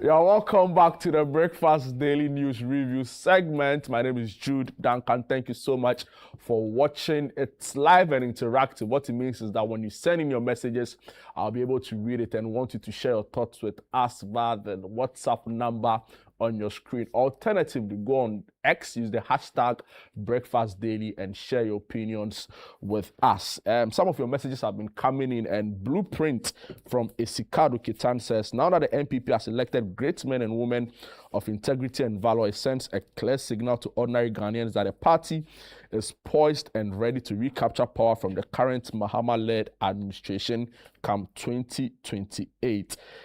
Eben from Kwabenya says, congratulations to all the NPP winners in their regional elections. We in the NDC wish them well, but they should forget about 2028 because they should come nowhere near the seat of government.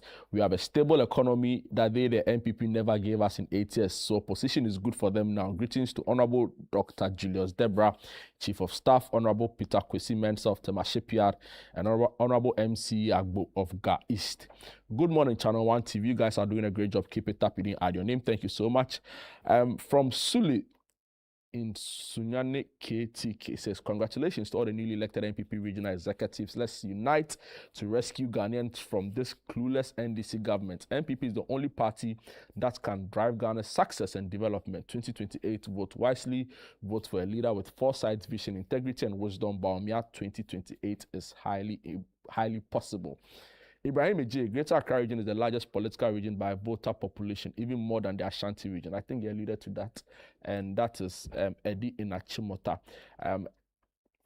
This other message says, Jude, Sakra is speaking like the NDC has not conducted an election before. We are here and we are waiting for them. When they conduct their own primary elections, they'll be worse than what we've seen from the NPP. And he goes by the name Christopher.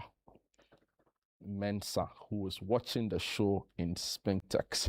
And so these are some of the messages. Keep them coming. We'll read it across for you. Sakra, you have just 2 minutes. Please land for Okay, us. so I think my brother was trying to give us a figure in defense, and he said Canada, Japan had 8,300 in Ashanti region, and Baumia had 19,700. I think that's not the fact on data. Data and science that my brother said says 22,205, 11,390. Look, I'm a student of data. I understand data. But they've had 2 elections. So I'm coming. So you have to tell us which one you are referring to. This is which one? The presidential one. The presidential. I'm talking the about most recent one. Yeah, the most recent one, the presidential one. But I'm talking about data and fact. Look, the data and fact that says that the just ended the election that they had, which is the top bottom that they did. The people who voted are the system people who voted 4 years ago. So they are not the reorganization of the grassroots who has voted. That's different. So data and science must speak. Then data and science says that the old administration that voted for Baumia earlier were the same people who voted Baumia again.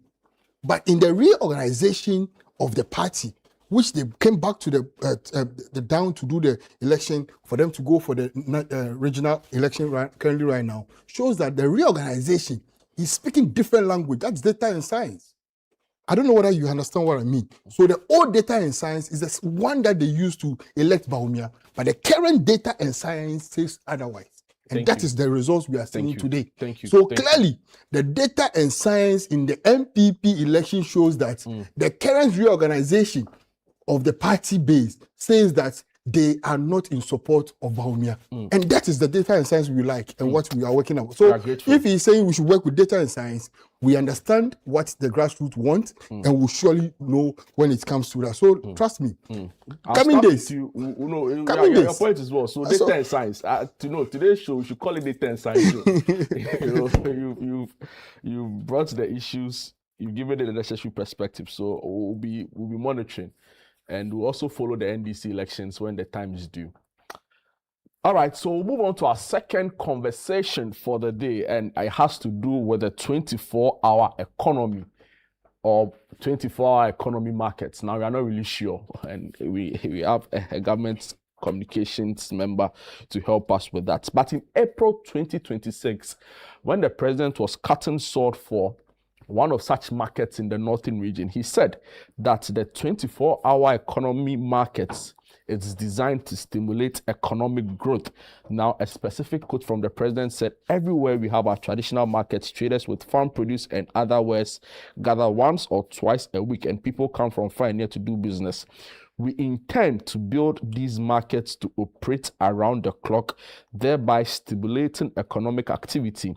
This was a campaign promise and we are committed to fulfilling it, President said as part of his Resetting Ghana tour in the northern region. What we know is that government intends to build this specialized market in 261 districts. Now, the work has started, feasibility is ongoing, but there is significant resistance in certain parts of the country. Why is it the case? Were they consulted or not? We don't know. And we will be discussing this issue pretty shortly. Let me start off with you, Sakra, because you are in government. And clearly, we've heard all that there is up until now. So we'll come back to you, Sakra. We have to do a few things on your microphone, so I'll just go on and start with Elvis. It's redirected my question because I needed him to explain what all of this is about. But Elvis, 261 markets, right? When we already have our existing markets. Now, we heard from the minority. I think it was Asenso Boache, Member of Parliament for Bantama, former Works and Housing Minister, who called on government to use these funds to rather build or complete the Agenda 111 hospitals. From where you sit, having listened to all the arguments, what is your assessment of this project government is embarking on? First of all, I must say that I listened to President Mama a lot of things he said about 24-hour economy. On no campaign platform have I heard him talk about building a market. I've never heard it. The only time I heard about market is when they came to government. President Mama at one campaign put a clock and said 24-hour economy. This is how he explains it. Somebody will work for 8 hours and then the person closes. Then another person take over for another 8 hours. The person closes. Another person take over 8 hours and the person closes. That is what he explained to us. So the 24-hour economy has, to me, for all that he has said on campaign, nowhere have I heard about markets. It's about getting people jobs that they would do. And I have said it that the gateway to 24-hour economy is 1D, 1F. Government can't employ people. Government doesn't have the resources. That's why last year we have to borrow 17 billion to be able to pay salary. So government cannot employ the people. The person who can employ the people is the private people setting up their businesses and creating opportunity and employing people. But the government came and said, I've cancelled 1D, 1F. I'm not doing it. So if you are not supporting a policy that builds factories and companies, where are the people going to be employed? So this 24-hour economy, I think that they just have to come and say that probably it has become an albatross around the neck of government. And they are finding it difficult to really make it work. Because see, when we say 24-hour economy, nobody is saying that it doesn't exist. But I have always maintained that it can only work in specific areas. And it is largely driven by private sector and demand and supply. Because if I am producing this water and there's so much demand for the water, then I can increase working hours to be able to produce more. But when you live in an economy that is import dependent and production is too expensive and people are not producing, I don't see how any company in its right senses will want to embark on 24 because it's a government policy. Because the bottom line, the company is looking at its overheads, looking at how much is it going to cost me to implement it, how much am I going to get my productivity. So to me, this 24-hour economy that the president promised, and as we are, it turns out to be just something that they realize that is so difficult and they have converted it to a market. Please, every Ghanaian knows, unless you live in the rural area. I'm from Sabdine. We have 2 major markets in Sabdine. Pebe is only on Tuesdays. The only market day in Pebe is Tuesdays. And then we have Germany. Germany is the next market to my mother's hometown of Tongo. That is where Dakar Mekpo comes from. It's my cousin. The people start arriving from the other side of the river on Wednesday evening. Thursday is the real market day. And Friday morning, they start packing and leave. So I don't see how any market built for 24 hours in the South is going to function. Because nobody goes to market in 24 hours, every day, 24 hours, in any rural area in Ghana. I also live in Ashaiman. In the whole of Ashaiman, despite the concentration of population and everything, there's only one place we call a night market. And the night market, they only sell food, largely food. Because they see that a lot of singles and hustlers live around that area. And even in midday, somebody has gone to hustle somewhere in some corner from the harbor or some place and has come home around 11 p.m. but is hungry. He needs some kenke or some banku. He goes to Ashama night market to go and buy. Apart from that night market area, no part of Ashama functions for 24 hours. So if you don't build a 24 hours market in Ashama night market, whenever you build it, it's going to be a white elephant. It can only work during the day. Ask yourself which community in Ghana, which rural district in Ghana has a market that functions 7 days a week. So it's clearly an afterthought. It is clear afterthought, and it's just something they are doing just to try and claim that they are doing something about 24, but there's no way it can be 24 hours. So now the tourism minister says extending tourism center hours to 10 p.m. is 24 hours. Please, not 24 hours.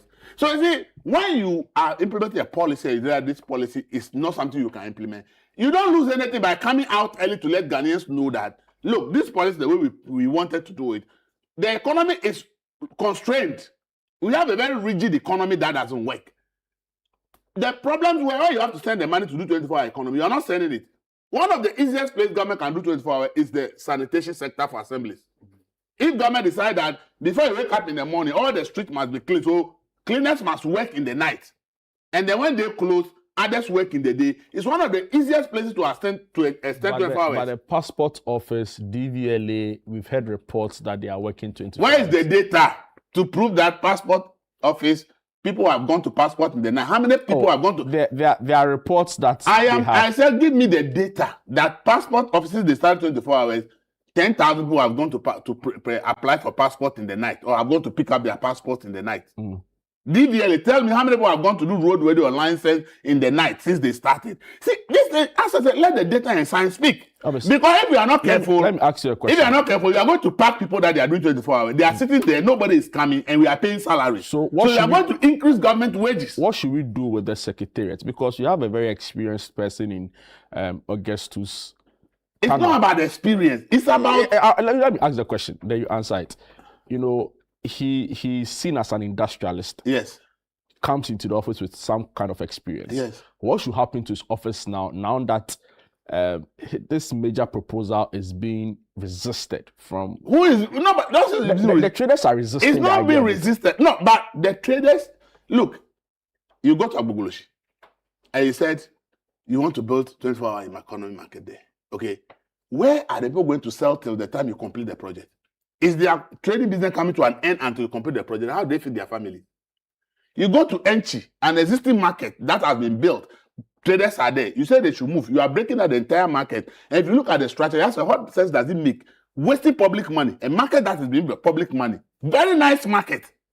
And you are breaking it down because that's the same place you want to build 24 hours. So the women should go where? Where should they be doing their trading? And let me finish. Where would they be trading? The women are not resisting a new market. Let's not confuse that. The women are saying that you want to come, you say we should live here.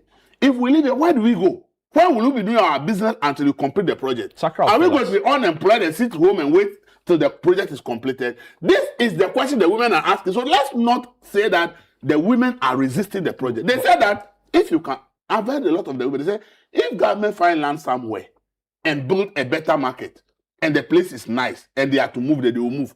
By telling them that where they are currently, they should move. And you're not giving them alternate location that they should go and keep their business going till you finish the market. Are you closing down their business? That's what the women are asking. So let's not say that the women are resisting the project. The women are asking a simple economic question. What will I be doing till the time you complete your project? Elvis, thank you. Sakra. I think, as I said... Please answer his question before. Which of the question? The question was, what is the plan for these traders you are trying to relocate? At the data and science that we are talking about, I want him to also go there. He's not speaking out of data and out of anything. He's just showing or expressing his disbelief. He doesn't believe. He has told us countless number of times that he doesn't believe in the 24-hour economy ideology. I've never said that. I've said that. Please, can you allow me? No, you are. No, let me finish. No, don't say that. You just said what His Excellency George Dramani Mahama has not said. And you made mention that you never heard His Excellency George Dramani Mahama made mention of 24-hour economic market. Yet, you were here. His Excellency didn't. So let me allow me to go in. No, but you are attributing something to me that I am saying the fact. That is what you are saying. You say that. You said it is not possible. You don't see it to be possible. It's not possible. I said it's so relaxed. You see, when you were free talking, nobody spoke. Relax. I didn't attribute that is exactly what you said to Ghanaians. No, that it is not possible. No, when did I say it's not possible? Play the tape back. Oh, I have said that the gateway to a 24-hour economy is the one factory because you need factories to get the working and the demand and supply. I don't believe in it. And I give examples how it can be done. So how can you say that I never believe in the 24-hour economy? Please go ahead. You made mention one district, one factory. How successful was it? It was successful. Please, can you allow me? Why? That's Ekufi. Can you allow me? Will you allow me? Elvis, please let him. Please allow me. You are made mention of Ekufi right now, just one. And somebody made mention of passport office, you should bring data. Go and bring Ekufi's data. And let's compare. Company is there. Go and bring data. You understand? I have the data. Go to data. Go to passport office and also. It's also there. He told you was there. You said you should bring data. Was the right stakeholder engagement done? It was done. So why are we hearing quite a number of the traders come out to say they are opposing this project? You see, have you spoken to the leadership of those markets? We've seen them in several press conferences. That's what I'm saying. If you see people demonstrating, that doesn't tell you the voice of all of them. Data and science is what we are talking today. So let us focus on the data and science of it. Now, you made mention that 24 hours, look, they don't understand it.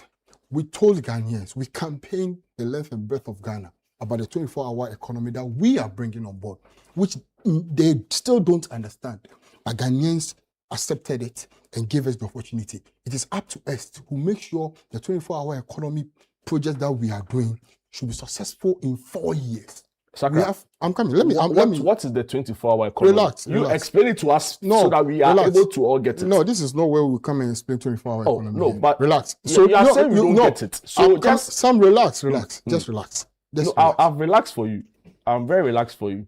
Just tell us in a nutshell so that we can just. The key thing I'll tell you is that 24-hour economy that we are projecting is not forcing Ghanaians to work 24 hours. It is up to us to give Ghanaians the infrastructure that will allow them to work 24 hours. And when my brother was saying, he made mention that sanitation, we should focus on sanitation. If you are working at night and you say the sanitation people to work at night, and you don't give the infrastructure where there is light, visibility, where there is security to protect them, will you be able to run 24-hour economy? So the infrastructures must support the vision and the project. And that's why we are doing that. Now, we are now focused on the infrastructures. And the infrastructure is what we are doing now. One, to make sure that the 24-hour economy area have solid market. One, if you're talking about market, there will be a security post, which police or security service will be there. There will be lighting system all across the market, which we currently lack in all our markets. So the infrastructure should be there, and we are bringing the infrastructure. So if you are running away from the infrastructure, and you are thinking about the clock that His Excellency John Dramani Mahama put there, and should the clock come and light the place? So see, if you don't understand the infrastructure aspect of it, the fundamental to propel the 24-hour economy, you will be confused. You talk about infrastructure, but did you do some feasibility to see whether there's also the demand? And that's also another critical thing. Let me see. So if you go to, are there studies to show? You are talking about data. So let me give you the data. Are there studies to show? Let me give you the that data if now. you run a 24-hour market in Kaneshi, where I grew up, for instance, people will be willing to come and buy at night. Yes. People You've done that study. Yes, we have done it. And let me give you an example. Let me give you an example. Although if you call us I here want to to do, see the study. no, I think you should give us a proper 1-hour program, mainly on 24-hour economy, and let's do this. And let me give you a clear example. This just ended mid-year budget review. His Excellency John Dramani Mahama made mention of a bridge at the Afram place. That is the solid infrastructure that can drive a 24-hour economy project. Why? Because people who travel, and you know Afram Place produce a lot of farm produce to the economy. And the bridge, that is there. There's no bridge, hence the ferry. You have to wait for a number of hours before the ferry can transport the goods from that place to Accra here. Now, with the bridge, automatically the infrastructure that you are taking there supports and make sure that it drives the 24-hour economy. So all we are saying is, we campaign to Ghanaians. We made mention of a 24-hour economy project that we want to introduce to the Ghana economy. And we have started the infrastructure. What about the demand? You've not answered There's the demand. So, look, let me give you a clear example. When you go to the port, demand and supply, I want to give you the real definition of demand. When you go to the port, Golden Jubilee Terminal, and I'm mentioning the name of the terminal, Golden Jubilee Terminal, has been there even before MPS, Meridian Port Service, was there. Golden Jubilee Terminal has never worked round the clock. When you want to clear your goods, you start from 8 a.m. to 6, 7, 8 p.m. and that's it, they close. But now they are working 24 hours to the extent that as at 2 a.m. You can drop your container, open your container, and clear your goods. And that one save a lot of money because you are no more paying demorages. In a day demurrage, you can pay almost 4,000 Ghana cedis, 3,000 Ghana cedis. In that case, it has saved a lot from Ghanaian who is a business person. So when you are going, all I would say is that the 24-hour economy has come to stay. It is up to you to believe it or not.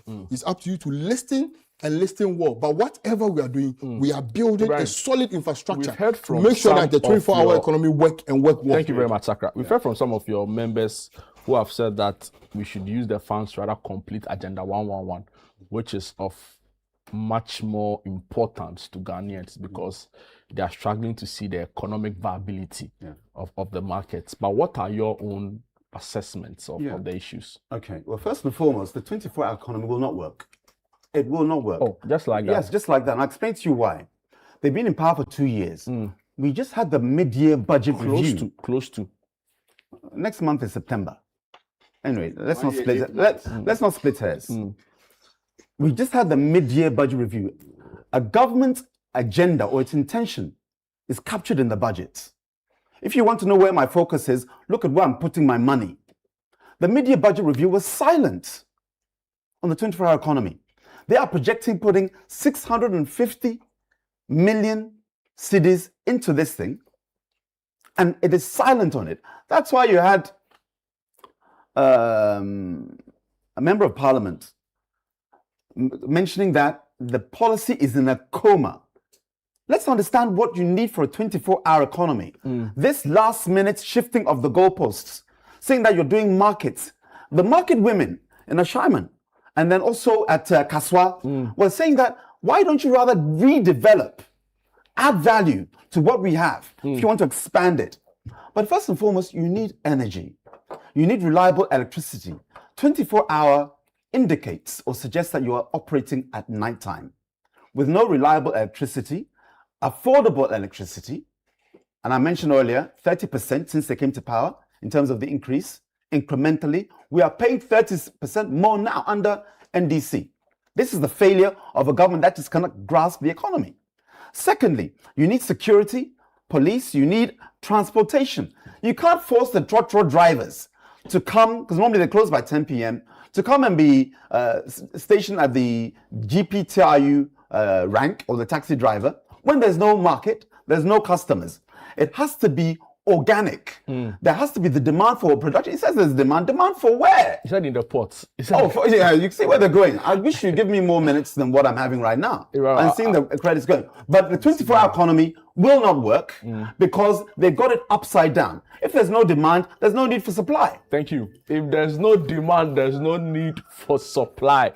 And those are the parting words of Ibrahim. Simple as that. Thank you so much, gentlemen. There's demand and there's supply. I'm really grateful for your time this morning. My name is Jude Duncan. You watched the Breakfast Daily News Review. Up next, my friends, Dede is in studio, and so is the co-host Wahab, who is ready to bring you the very best from 9 to 11 a.m. Keep your dial right here on Breakfast Daily. Don't go away.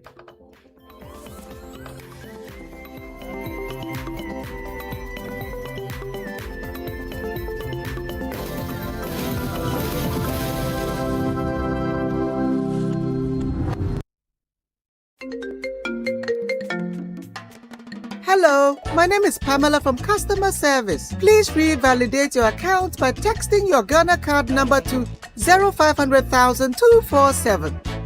Hey, Abili, wabadim. Madam, give me the numbers behind your ATM card. I'm calling from the head office. An email was delivered across to our customers this morning. Confirm if this is your bank account. 100,100,100. Thanks for sending your bank card details. Send the OTP now to avoid cancellation. EcoBank will never call, email, send an SMS asking for your PIN, OTP, bank card, or Ghana card details. Don't get played. EcoBank, the Pan-African Bank. Hello, please, I'm calling from Customer Experience Center.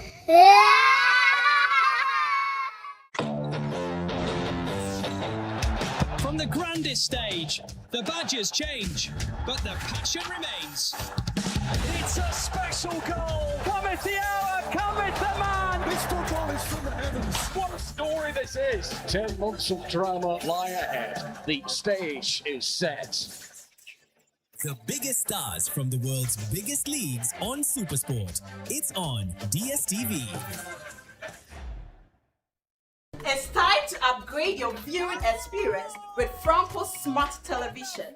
Enjoy full HD and 4K Ultra display for clearer pictures, brighter colors, and smarter features.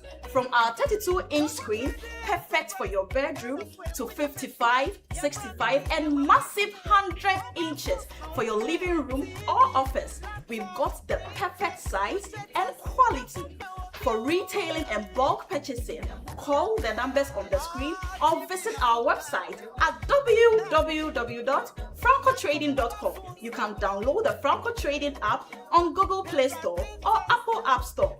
Franco Television. We've got the perfect size for every room. Franco, home of quality television. Verna is clean, fresh and safe. I'm holding my Verna bottle. No plastic seal, no worries. Open and hear the sound like click. That sound means it's fresh, no trick. No plastic seal, but it's still pure. Cool and clean, you can be sure. Verna leads the brighter way. What takes my doubt away? If it clicks, it's Verna. If it clicks, it's clean. Sip it, feel the difference. Verna water, pure and green. Click, open, sip. Click, open, sip. Chalet Verna, no stress, just sip.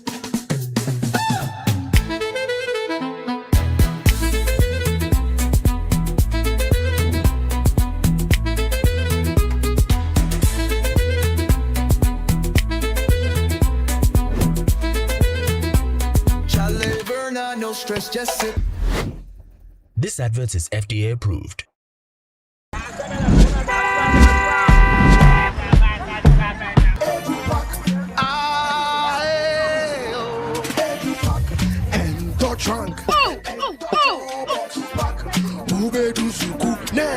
This is the old way. Let me show you a new and a better way. EduPack. EduPack? Yes, EduPack. A GS-approved and supported initiative for all first-year students going to SHS. By Prospectus Ghana Limited. Now you don't need to go to the market. All your trunks, mattresses, pillows, including plastic chalkboards, are all waiting for your child at the school. Note, all our wooden chalkboards are being changed to plastic ones to avoid bedbugs. You can also register by dialing *713*821# following the prompts, or you can visit www.edupackgh.com and tap register. You can also register at any ADB branch near you at a very affordable price. EduPack, approved and supported by GES. What keeps you going when life gets hard? When no one is cheering you on? When opportunities seem distant? Where do you find the strength to keep moving? This week on Lifeline, discover practical ways to stay inspired, remain focused, and create the discipline that keeps you moving toward your goals even on your toughest days. Don't miss this episode. Hello. I don't know about you, but there are days that I feel tired, stuck, and unmotivated. But you see, sometimes motivation will not come from outside. There will not be anybody to clap for you. There will not be anybody to encourage you.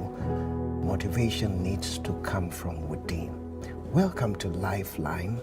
This is where psychology meets theology to help you overcome discouragement and to motivate you to achieve more. Sometimes we are unmotivated for the fear of failure. Fear will cripple you. You see, you need to rise up and attempt that goal. You need to rise up and do that thing. But fear is teaching you that you may fail. Fear is teaching you that when you fail, you will be ashamed. There are a lot of people who are not motivated to do a lot of things, especially public speaking, for the fear of messing up. The things you say to yourself: I am not matured enough. I am not powerful enough. I am not qualified enough. And you keep repeating this to yourself. What you're doing is that those thoughts are working on your strength, on your spiritual and physical energy, and taking every iota of strength from your body. Lifeline is every Tuesday and Thursday at 10 p.m. only on Channel 1 TV.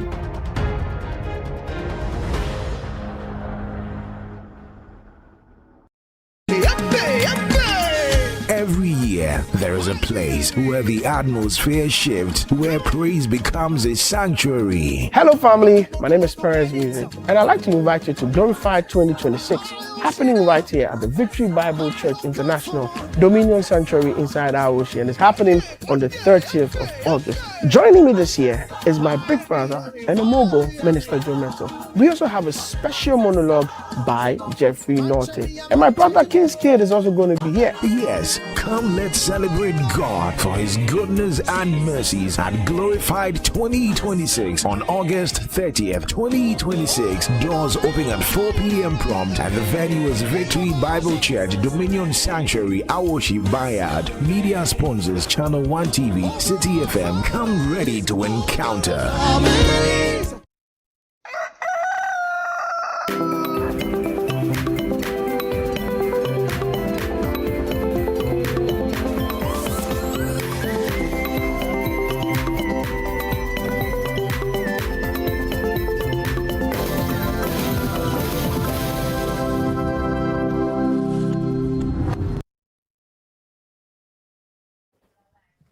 Good morning, Ghana. Good morning, Africa, and good morning to the rest of the world. It's a beautiful, brand new Monday, a beautiful week that we have been gifted with, and it's an opportunity to make a difference. And as for us on Breakfast Daily here on Channel 1 TV, we are going to tell your stories and empower the change that you deserve. I am Dede Davis. And I am Wahab Abdurazak. Always a pleasure to join you at this point. It's a Monday, you know. Yeah, Dede? yeah, it is. How was your weekend? It was superb. Very good. Great, good. Mine was restful as well, and I got to enjoy my favorite meal. Which is? Fufu and lice soup with some tilapia and... That's strange. I thought you would do tuozafi. Oh, really? Yeah. It's just one of those, but I've not had fufu for a long time. So the fufu, did you pound it yourself or it was done and then you came to... You want to expose things, you don't worry. I'll tell you behind the scenes. Right. Anyway, don't forget that you can be part of the show. So do send in your messages, your birthday wishes, your comments on any of the conversations we'll be having on the show to the WhatsApp number 020-444-7033, 020-444-7033, and we will get to read it right here on the show. That said, let's check out our weather forecast for today.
All right, so there's an 18-hour forecast for Ghana, valid for 6 a.m.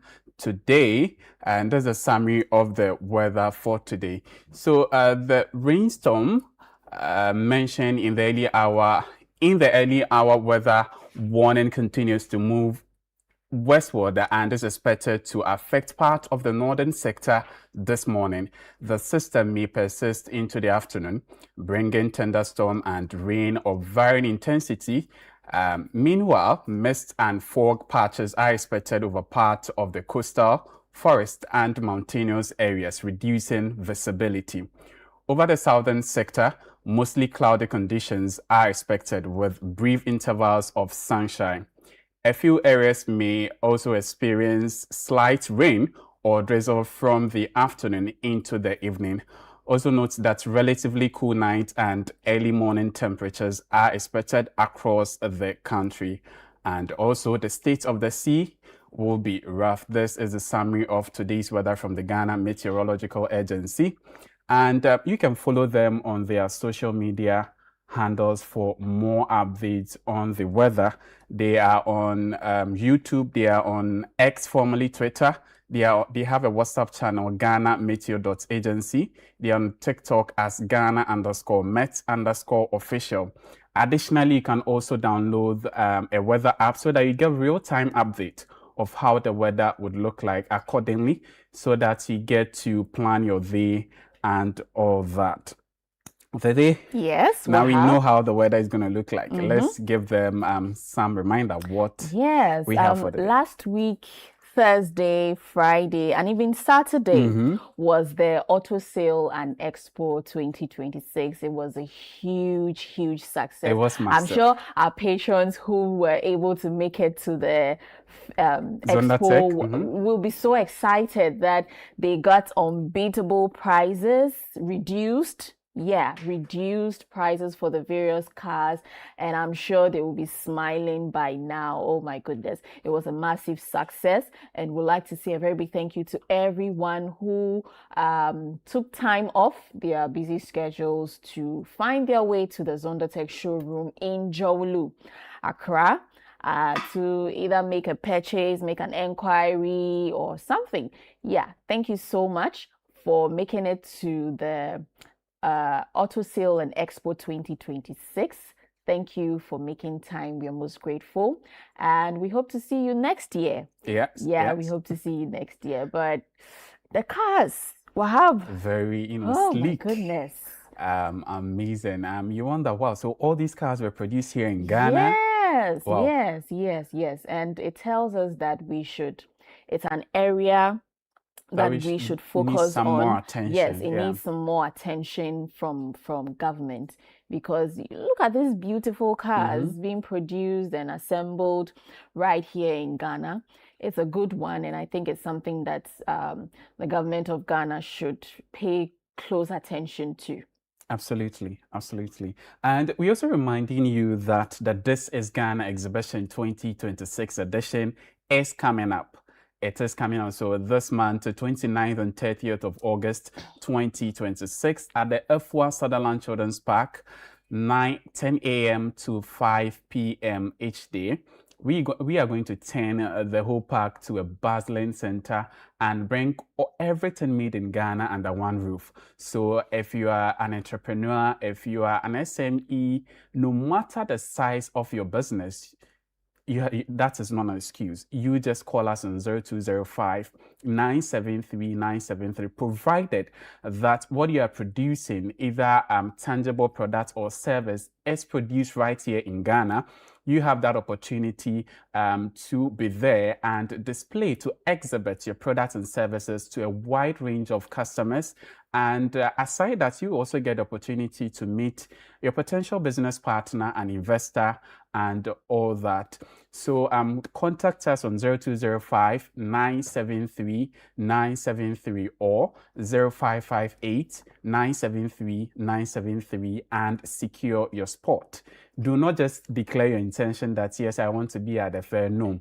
Payment secures your spot. We want to say a big thank you to our sponsors for this year's This is Ghana exhibition, MTN and Eco Bank. This is brought to you by Channel One Television and supported by City 97.3 FM. And for our patrons who would make your way at the Afua Sutherland Children's Park, do not worry, it is free entry. So just load your wallet and come shop.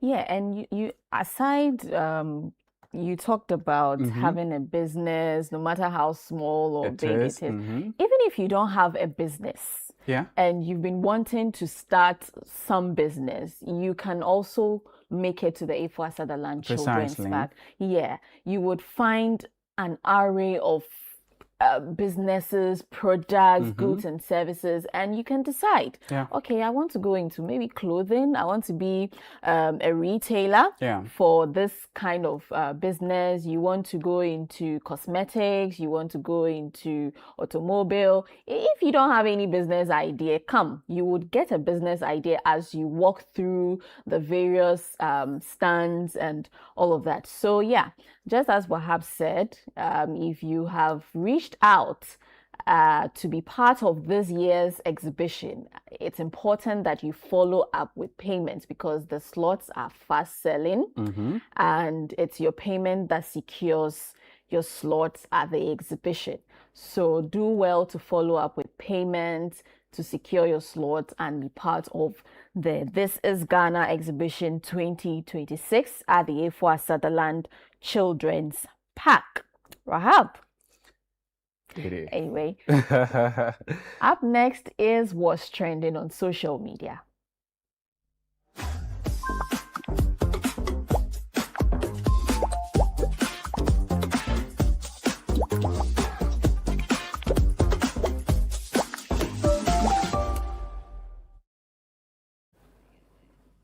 All right, welcome back. Now it's time to delve into what's trending on social media. What are people talking about?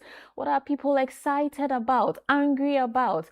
We'll check it out right here on the What's Trending segment. And it spans across various platforms: Instagram, X, Facebook, TikTok.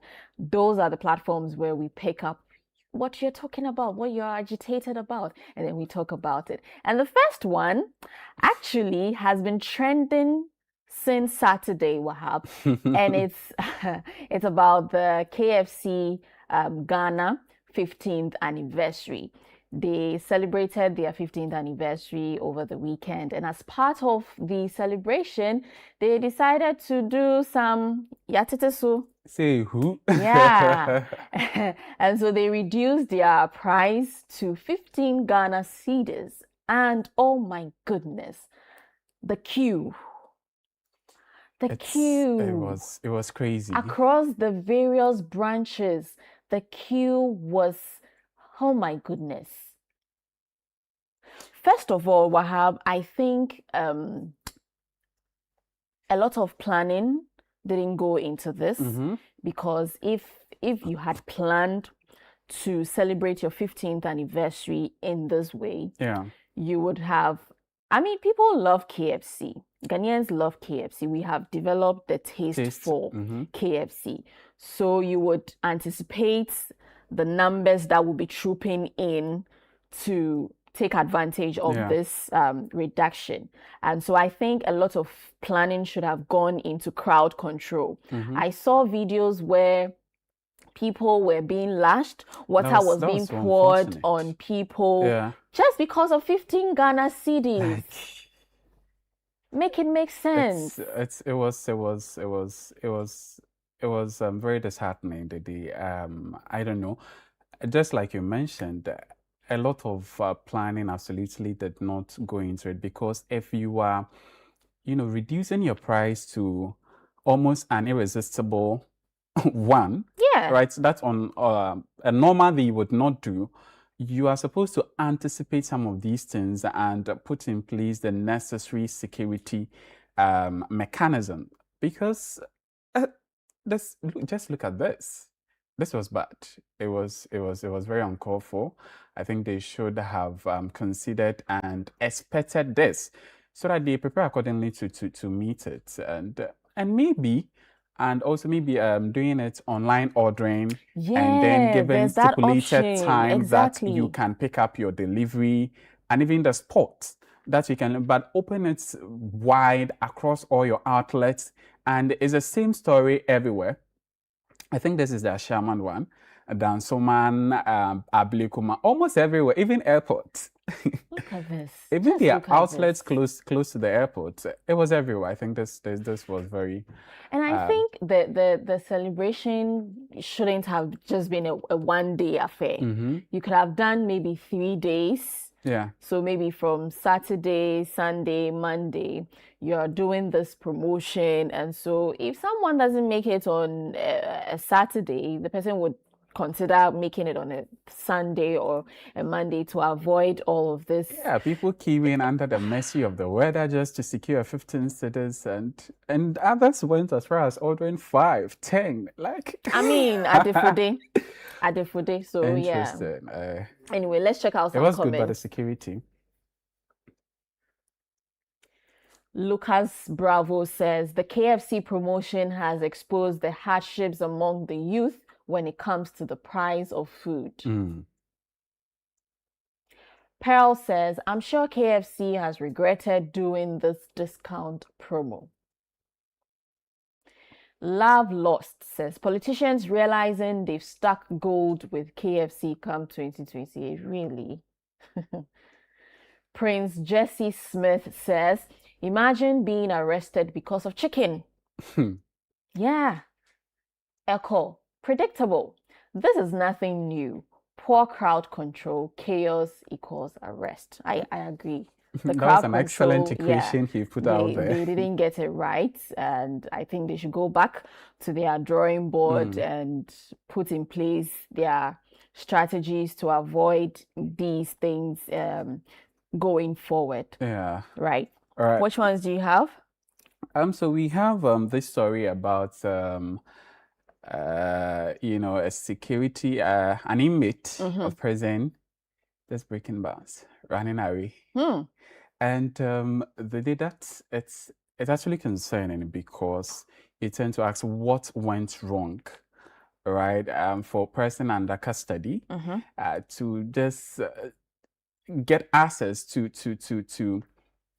get out of the correctional center. Yeah, and maximum security. That's because that's a security zone. A lot of even the awards are not normal, just like the awards we have in our own homes and all that. So you ask what went wrong and all that. So that's the question people have been asking on social media, and this particular one have been trending very well. You have the details, share it. And yes, so this man, the one we see on our screen, so this says the Ghana Prison Service has launched a search for a 29-year-old inmate, Peter Treme, following his escape from custody. Treme was serving a 5-year sentence with hard labor for unlawful entry and stealing, according to the service. He's described as fair in complexion and slim.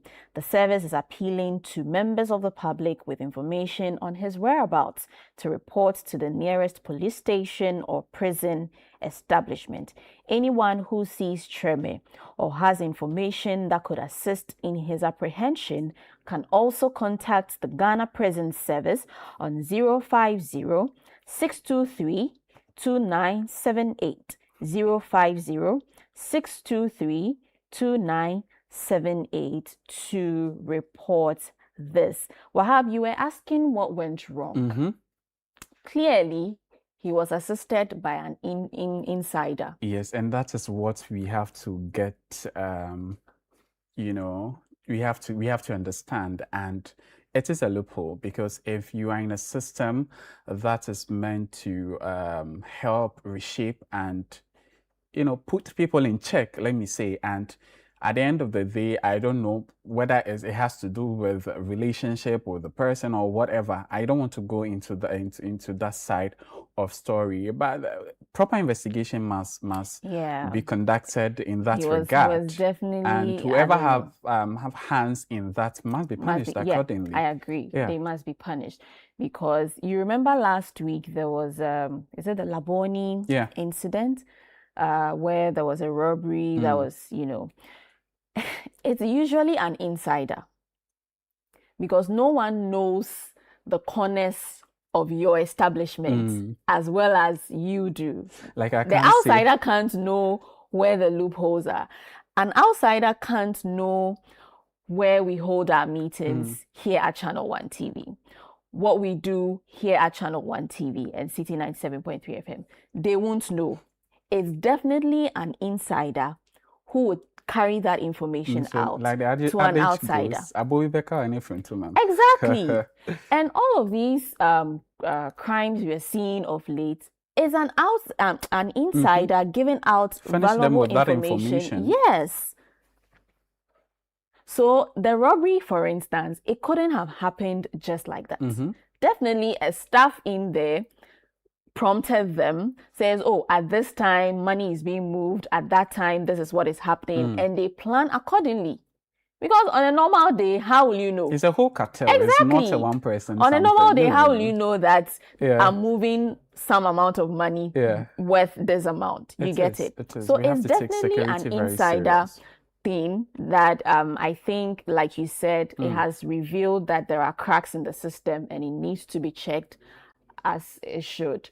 Let's check out some comments on this. Adwa Adria Raphael, he says, prison break, hard guy. The public enemy. The man saw his chance and took it. You can't blame a man for wanting his freedom. You arrested him for unlawful entry. You didn't think he will exit unlawfully? And that's the question. Universal Cipher.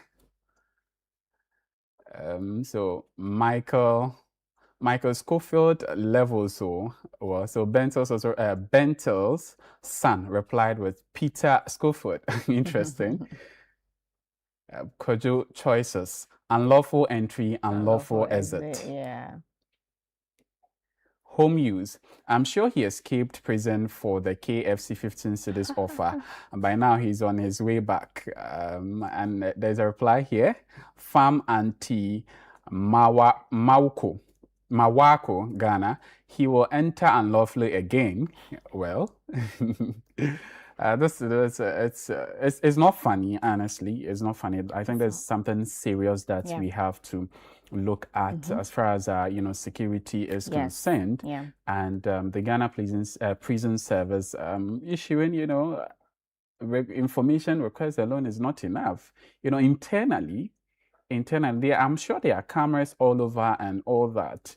There should be proper investigation so that we seal that particular loophole that the investigation, if conducted, will expose, so that we don't see some of these things again, because they are there to be corrected. If they come uncorrected, they will come back to the community, society, and even do worse than that.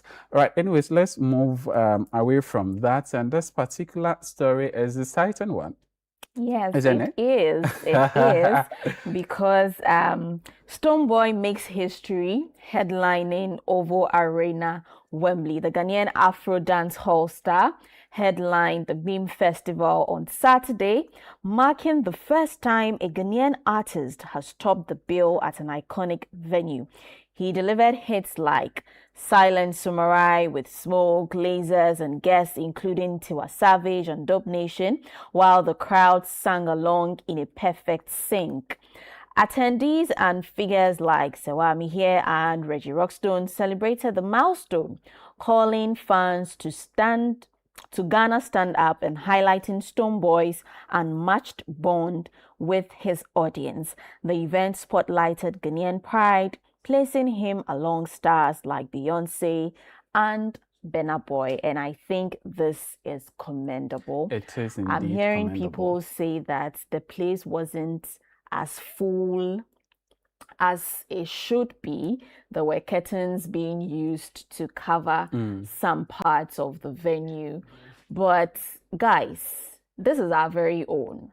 This is Ghana being put on the map. So I think rather than focusing on the negatives, let's focus on the positives. This is the first time a Ghanaian is doing this. A win for us. Absolutely. This is the first time he's doing this. There were no casualties recorded. Event-free, nothing. Incident-free program. It's a plus for us, right? And if you look at the entrance of the stage, you would see the Independence Square. Let's go back to the video. Yeah, it was there. The there. Independence Square, beautifully displayed. This is commendable. Stonebwoy over the years have every opportunity he gets, especially with his entries, he doesn't joke with it. Every show that he hosts, he makes that conscious effort to give experience to not just the music can perform and all that, but there's always more than the music to talk about. And this particular show is one of those. And amazingly for me, he was at this particular venue 2 years ago with Angelique Kidjo. Yes, he featured her on his Fifth Dimension, fifth studio album, and Fifth Dimension, and he went there to perform with her. And today he's he the was one. there. Yes, he headlined the and show. I think it's commendable. And the fact that he carried Ghana to this place is commendable, guys. The intentionality. Yeah. You can tell a lot of his entire planning team too. and He thoughts. took them with. And guess what? In a space of 8 months, he's done 3 major shows. Right? Last year December at the Accra Sports Stadium, we had the BIM Festival. I was there. I had a good experience. And he went to Ho. I think in March, he gave out another one. Great show. He gave them experience as well. And this is a land thing. Yeah. And that's great. And the fact that he's been the first Ghanaian to headline the OVO Arena. It's a plus. It's a great one. And I think we should learn to celebrate our own, because no one will celebrate our own as well as we can. So let's forget, yes, the place wasn't as full as you would want, but of course, Ghana has been put on the global stage, on the map. And I think that alone is a plus. Let's check out what people are saying about this. Caldwell says, Stonebwoy, your God shall be my God. What? Mr. Frimpon, Ghana is proud of you, Livingstone. Hashtag BIMFest. The professional farmer, I am so proud to be BIM. Long live the BIM presidents as Stonebwoy. Long live BIM Nation. Mamiya says, Stonebwoy, you do all. BIM Nation is super proud of you. Bless His Imperial Majesty. God bless you. Yes, we did that. Lawani says, if you are big, you are big. Yeah, and congratulations to him for being able to pull such a successful event off over the weekend. And let's see what he's been, cooking up next. Yeah, and Sako there does next year March on our 70th anniversary Ghana. He is also going to headline the O2 Arena. Yeah, so let's look forward to that. So wishing all of them the best. That's what we want to see in entertainment industry. Yeah. All right, let's check out the video of the day.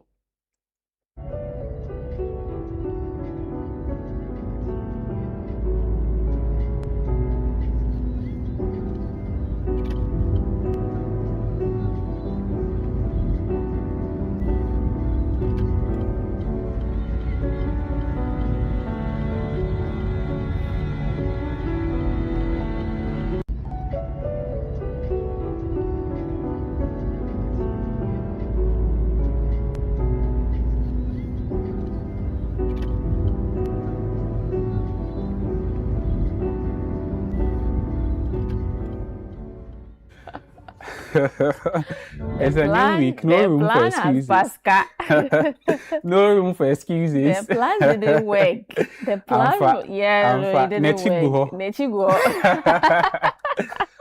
All right, that's what wraps up the What's Trending segment, and that's our video of the day, just to put smiles on your face. We'll take a quick break, and when we return, we will delve into our communities.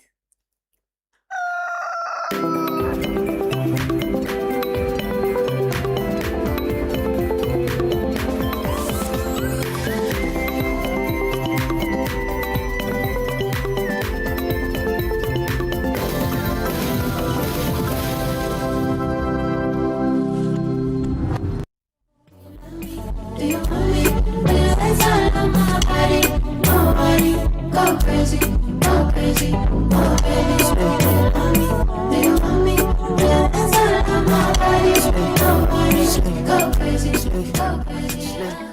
These beautiful girlies who I'm going to have a conversation with, very privileged, I must say, to be able to do so. My name is Kelly Ann. My name is Bison Amalfa. I'm Jada. But Vifine says you've been doing all the content for her. She says she doesn't post a lot. Well, that's partial. But she's actually very good at editing. Really, I don't put that innocent face there. I know her. She's very good at editing. She can edit her own things. Today I'm here. That's Help me cook. Okay, so we should give you something to do. Oh, let me put it in. No. Don't touch anything. This smells good already.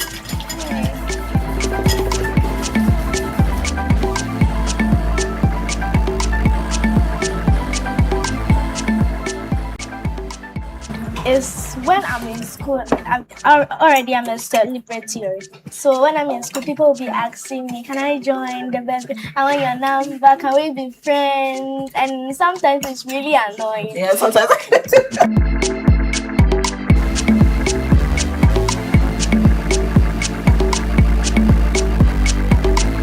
What's Cooking is brought to you by Everpack, Tasty Tom, and Electroland Ghana Limited. Were you at the 2026 edition of the Back to Your Village Food Festival? If not, then join us in reliving the entire festival through the Back to Your Village Food Festival playbacks, from the food to the music and to the cultural displays. We will take you back to your village, be it a Kan, in the south, or in the northern parts of Ghana. Experience it all over again with us this August by catching all the playbacks right here on Channel 1 TV. And if you missed the announcement the last time, make sure you look sharp next time. The 2026 edition of the Back to Your Village Food Festival was sponsored by EcoBank, Gino, Didi Shato, Munchie Biscuits, Everpack, National Petroleum Authority, and supported by Jibu Water and Trillium Industrial Company Limited. I'm made in Ghana, you can take me to London.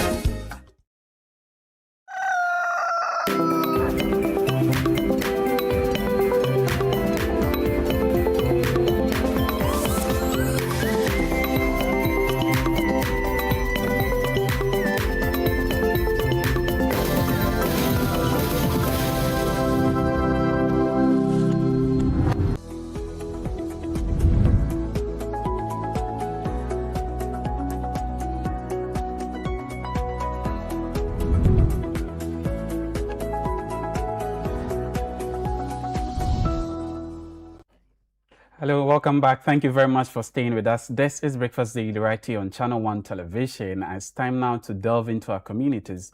Today, we are heading to the Damango, specifically Hager Line, which is a community in the heart of the Damango area of the Savannah regional capital. And residents are raising concerns over poor sanitation and the deteriorating condition of their only public toilet facility in the area. Now, they say with the rainy season underway, they fear the worsening sanitation situation could expose the community to disease outbreaks and other sanitation-related infections. West Northern Bureau Chief Shawana Yusuf has brought us this report. Let's look at it. When we come back, we speak to her and other relevant authorities. To clean and hygienic sanitation facilities is essential to public health, but for residents of Hanger Line, poor waste management and inadequate toilet facilities remain a major concern. Many households in the community lack access to private toilet facilities, leaving residents dependent on the only public toilet, which is now in a deplorable condition. Looking at the facility, it's not healthy at all. It's not healthy, especially when it comes to women. When you go there, you end up carrying infections, cholera is part. In fact, looking at the place is really bad. The place is not good, and where the boiler is, it's not hygienic to the nearby houses around. Looking at it, the nature of this, if there is outbreak of cholera, I think it will just spread the whole place, the whole community, which is not fine. For residents who cannot endure the stench and unhygienic conditions at the facility, open defecation in nearby bushes has become an alternative. It's very difficult to move from Azurikra to any of those areas to go and defecate because you want convenience. But you have no option. You just have to do it any nearby portion you get. The facility itself is a dilapidated one and it's a death trap.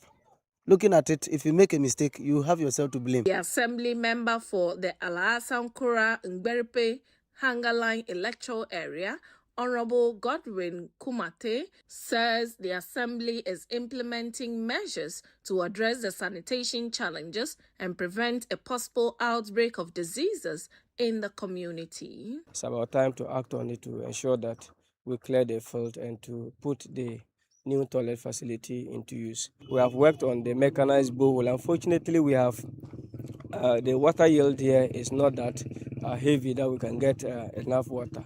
So we are thinking of buying water from outside into the poly tank so that residents can use the water closet toilet facility. Meanwhile, health officials have expressed concern over the situation, warning that the poor sanitation conditions has increased the risk of sanitation-related diseases in recent times. Last year from January to December 2025, and we realized that we have a total of 2,223 malaria-related cases. We realized that typhoid, which is also of recently taken charge, became second of the leading cause of sanitation-related diseases.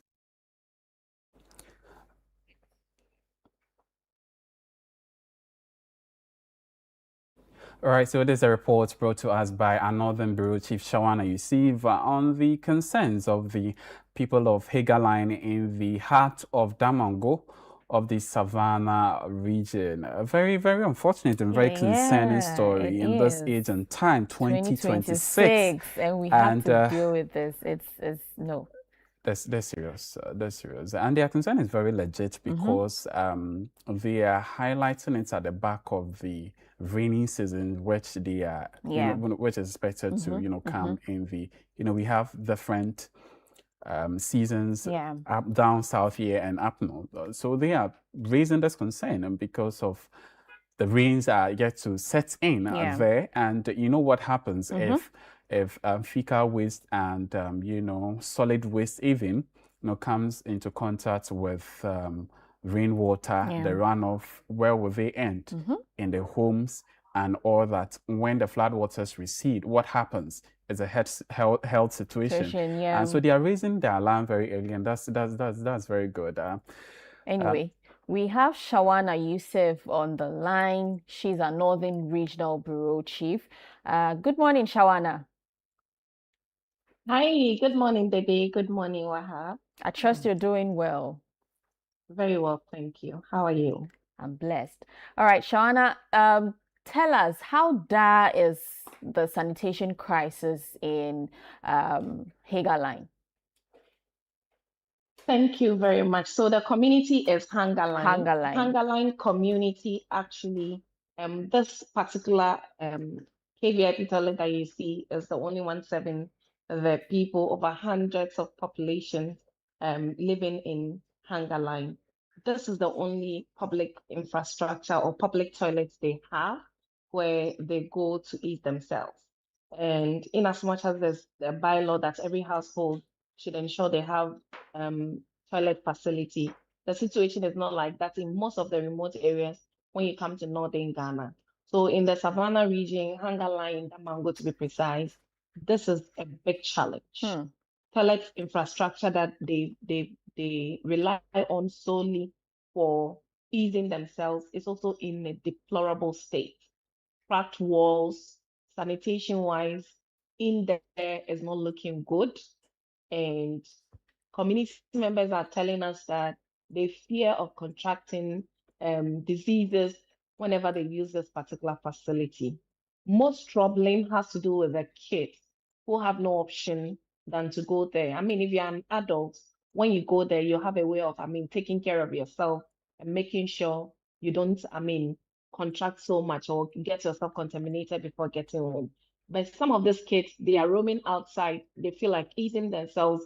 They go there, and when they get home, so whether they even remember to have some hand washing going on to ensure that it helps them from staying away from diseases is a big problem. These are concerns community members are raising.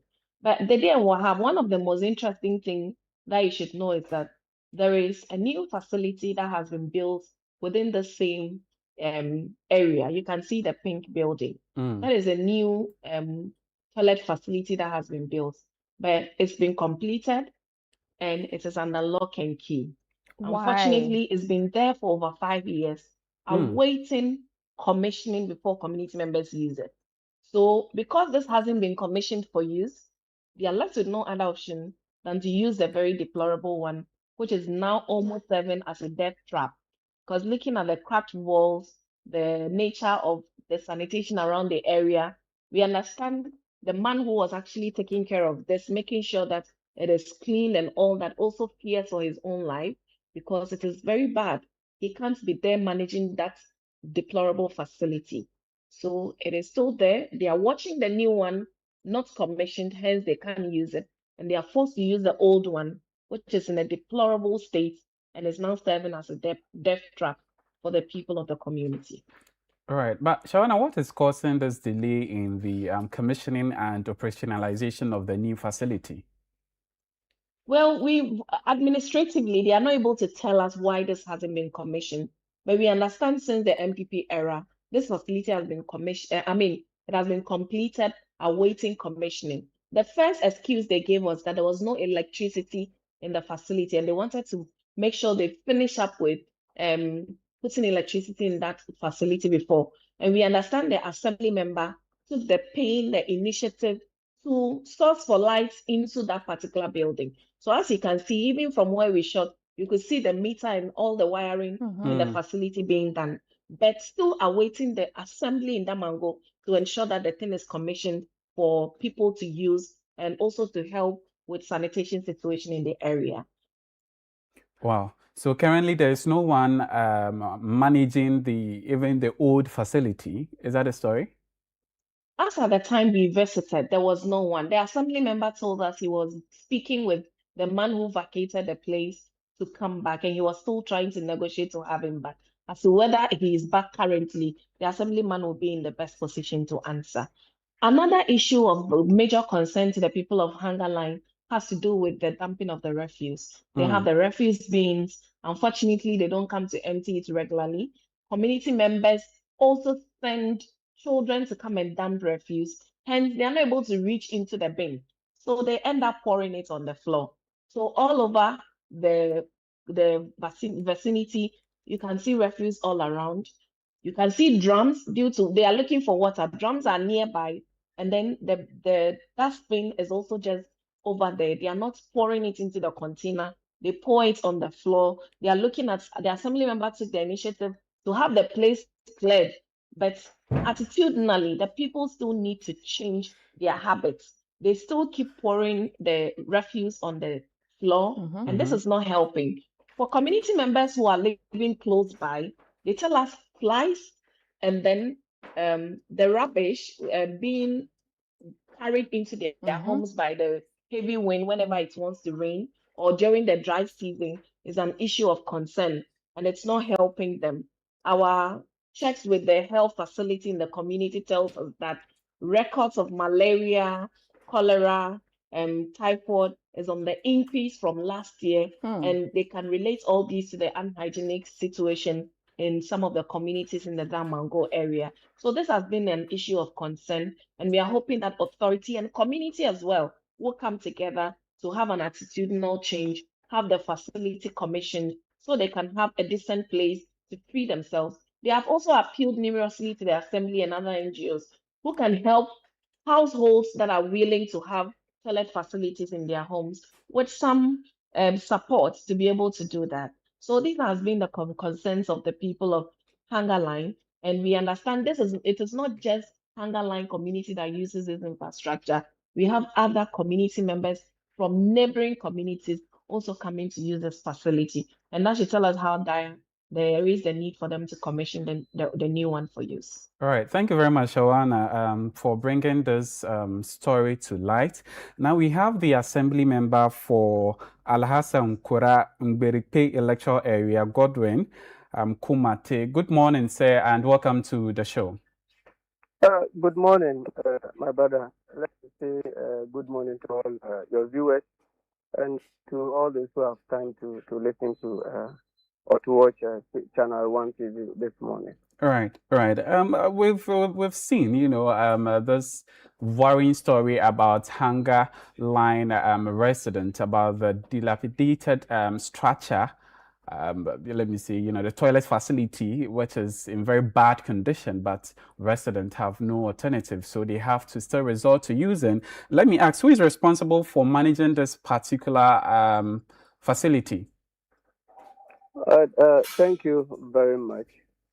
It is very true that some few weeks ago, this came to light or to our attention that residents were going through some sanitation challenges.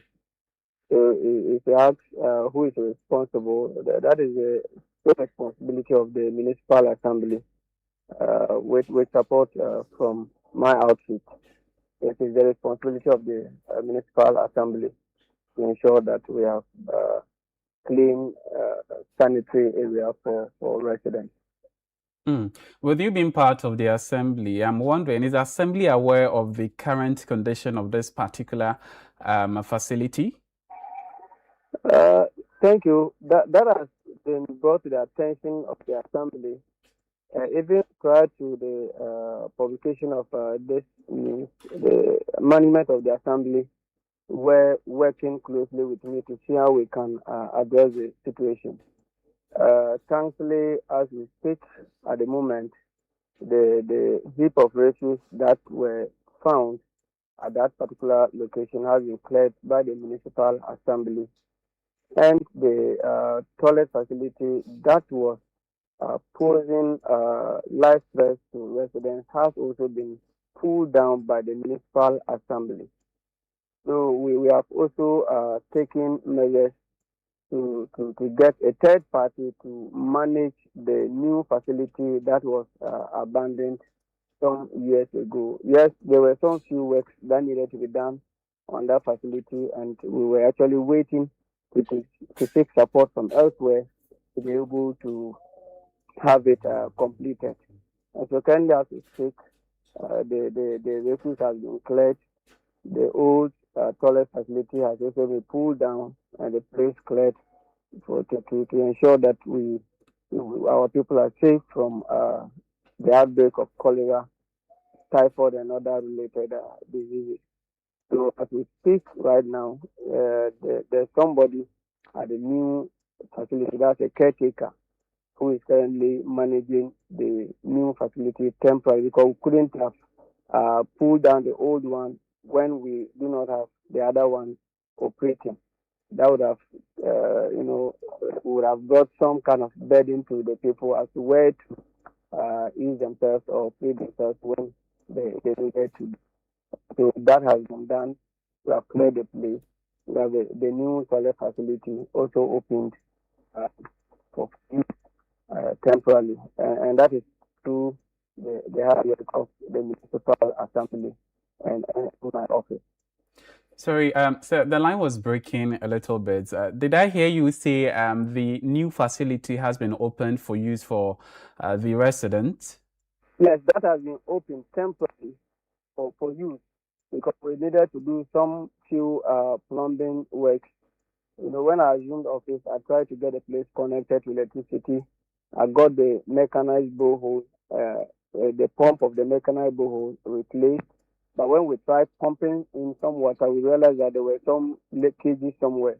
And so currently we have opened it temporarily and getting water from other sources to fill the tank so that residents can use it temporarily while we look for a permanent solution to the leakages or the plumbing works that needed to be done. And so currently we have the new one open temporarily for use for residents. And it is interesting to note, like your Northern Regional Bureau Chief stated, that toilet facility is not serving only the people of Hunger Line. It serves also that of the people of Langbento and Zongo. Which are out of my electoral area, but once they have bound it and they are closer to that facility, they use it even more just as the people of Hunger Line us to that particular facility. And so just what we want to appeal to government and other political figures within the region is that though we have cleared the refuse, we have pulled down the dilapidated structure and carefully opened the other one, more needs to be done. That is to see how we can get NGOs and other people who can assist us have household toilet facilities within the community of Hangalai, Mbaripe, and Alansankura. I think that will serve as better than the toilet facilities that we have. Currently, as we speak, we have a number of them within the electorate area that we are struggling to get people to manage them. And so if we have household toilets to each house within the community, I think that will help us better. That will help us better. And so we are appealing to government and other philanthropists, politicians, our MP, the municipal chief executives, they put their heads together so that together we can see how to get household toilet facilities for the residents of Hangala and Baraki and Alantankura. Right. So clearly there's pressure, there's going to be pressure on even this new facility because it's not only going to serve the people of Hangaline, but other adjoining areas. Currently serving about 3 communities, Hangaline, Zongo, and Langbonto. All right. So what measures is the assembly, going to put in place to ensure that TS is maintained despite the pressure that this particular facility is going to face? In fact, let me recommend my municipal environmental health officer.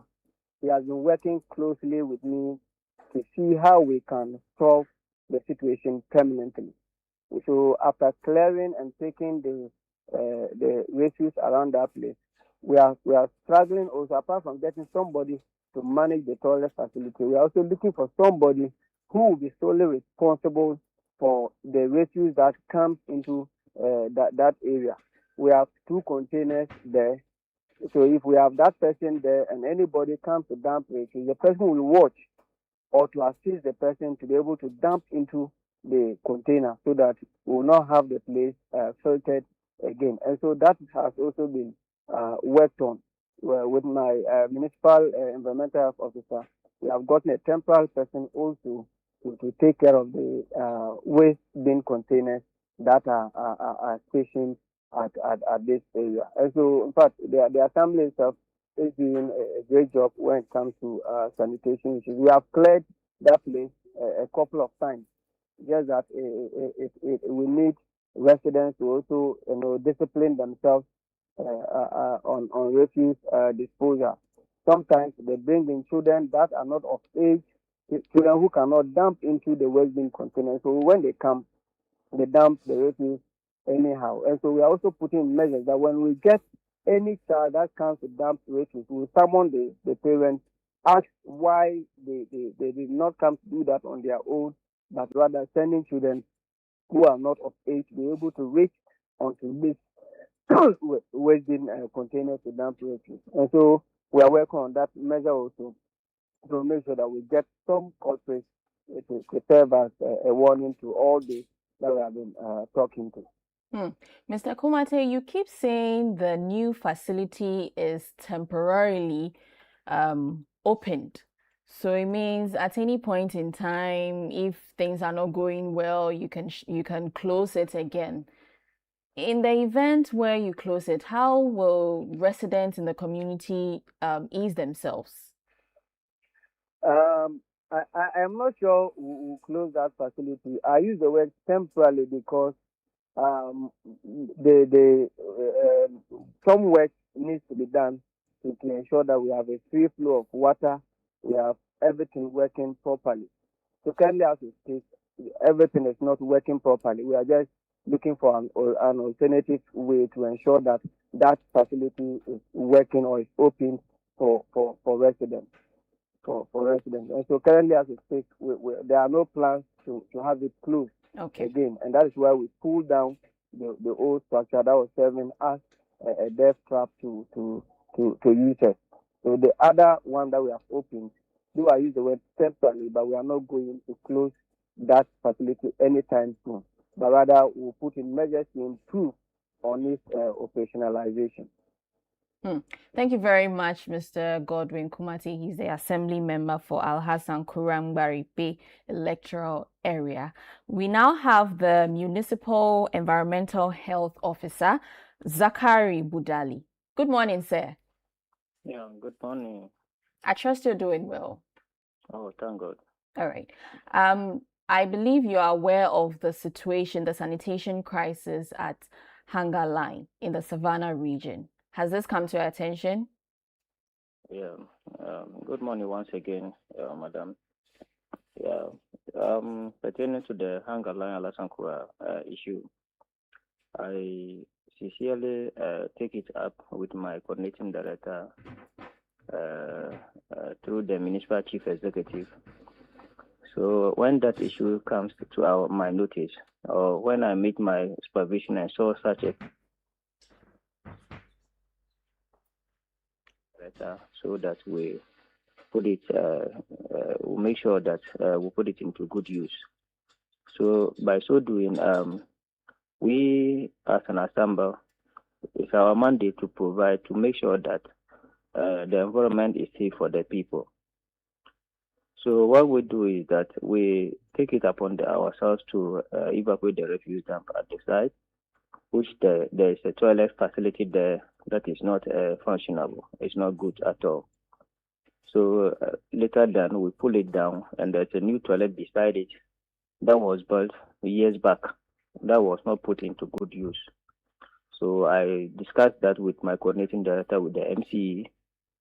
So we put a strategy to give that particular toilet to somebody who can manage it, because for years back, we were looking for people who are to take care of that particular toilet, and we were not getting. But now we have taken it upon ourselves and push a lot into it. We get somebody to take care of that particular toilet to save the people of Al-Hassan Kurang-Baripe. Not only Al-Hassan Kurang-Baripe, other community persons are using the toilet facility, which there is a pressure on that particular facility. So I must recommend the coordinating director, the municipal chief executive, for their smart work to make sure that this refuse is evacuated at operationalization of that particular toilet facility. But we are still working on that particular facility. Very soon, maybe this week, I know everything will be okay. The plumbing work will be done this week, and it can open to the people fully. Mr. Budali, from a health officer's point of view, does the new facility meet the environmental health standards? Yeah, the issue is that there was a borehole drilled for the facility. Because it was stagnant and it was not operational. I believe there's a plumbing issue that comes in. You know, day in, day out, we do evacuations and other things there. And now we don't want government to be paying much money on evacuation refuse dumps and other things. So we put strategy to make sure that the place is safe, so that somebody can be sitting there and be controlling the dampiness of the refuse. So by so doing, the refuse were just be dumping anyhow. But later, after the evacuation, we realized that some of the pipes have been damaged.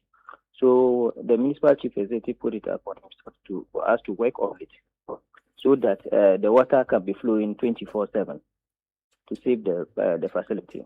So now currently for this week, I know we are working on the facility, the flow of the water, so that the residents will not suffer to ease themselves. But as an environmental health unit, we are projecting household toilets for construction, not just public toilets.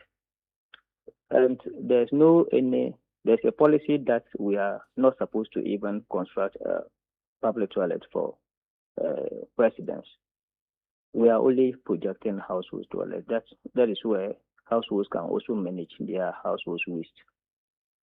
So with that, though existing public toilet, it can be operationalized. But if we are coming out to build house public toilet, no, the policy doesn't allow us to. We are only encouraging for households to build their household toilet so that they can keep it safe. Mr. Budali, residents fear there may be a disease outbreak as a result of the sanitation crisis. Are there any strategies you have put in place to combat in the event of a disease outbreak? Yeah, currently West Gonja is the best of. For now, West Gonja is the best place to live in terms of sanitation.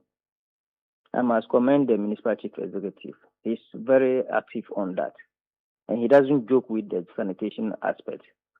So I don't think the strategies that we put on the sanitation aspect, I don't think an outbreak, unless God, I don't think an outbreak can cause in the municipality.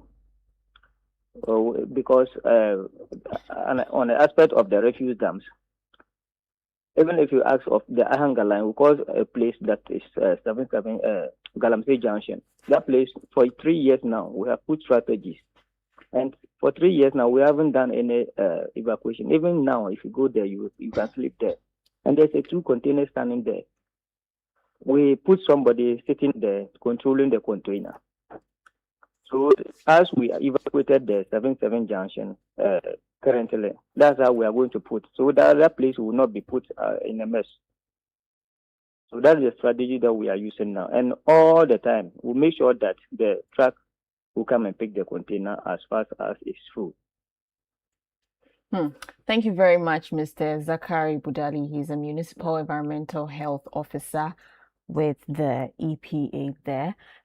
Wahab, it looks like, well, there are some steps being taken, but then more needs to be done, right? Precisely. Exactly. More needs to be done to avoid one disease outbreak. Of course, the rainy season is here. It means that if this is not corrected, there will be the cholera outbreak.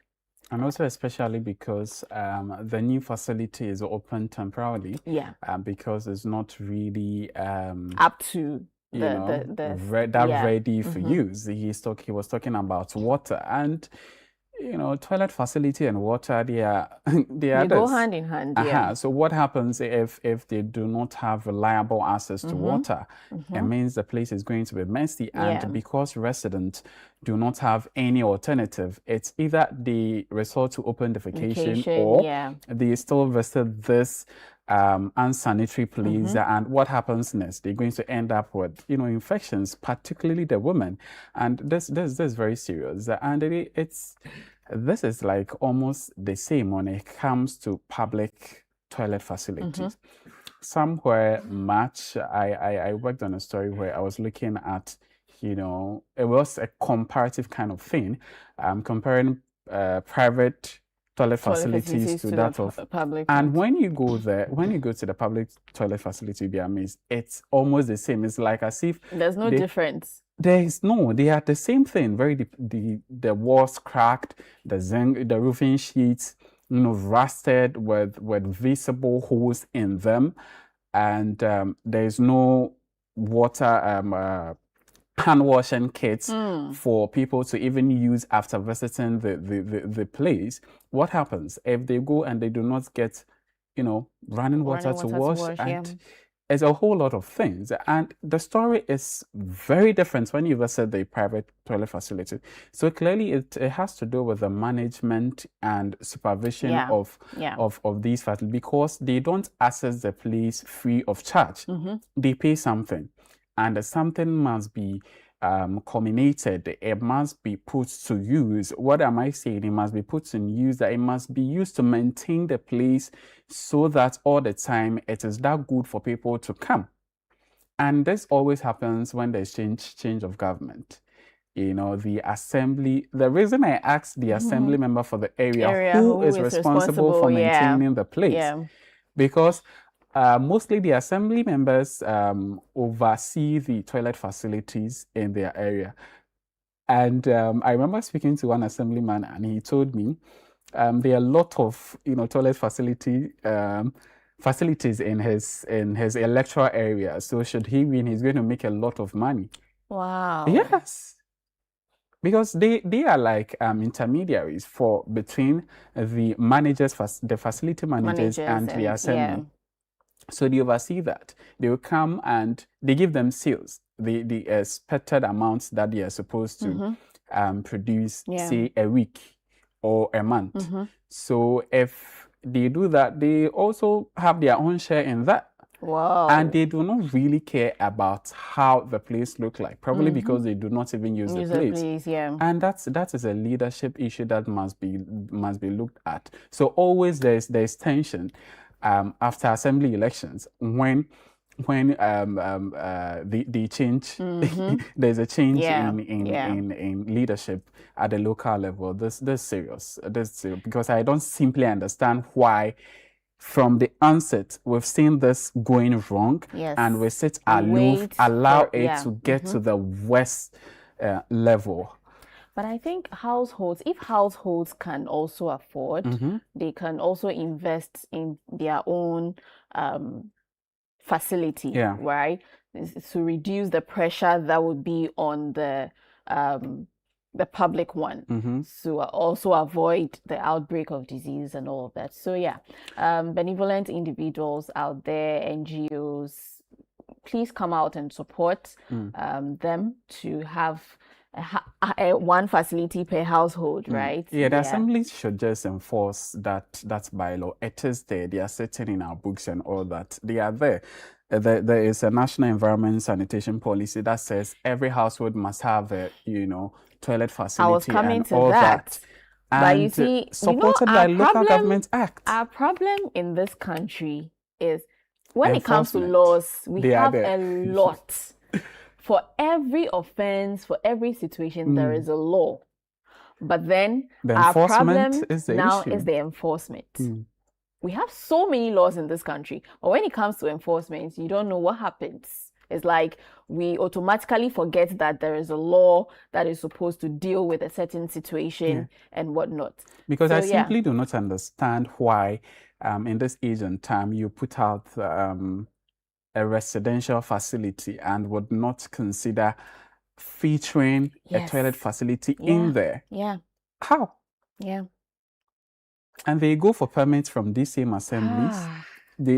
I wonder, the enforcement is basically the issue. Anyway, you can send us, if you have any situation in your community that needs the attention of duty bearers, you can send us a message on the WhatsApp number 020-444-7033, 020-444-7033, and we'll follow up and make sure that we call the duty bearers to order. We'll take a quick break, and when we come back, the show continues.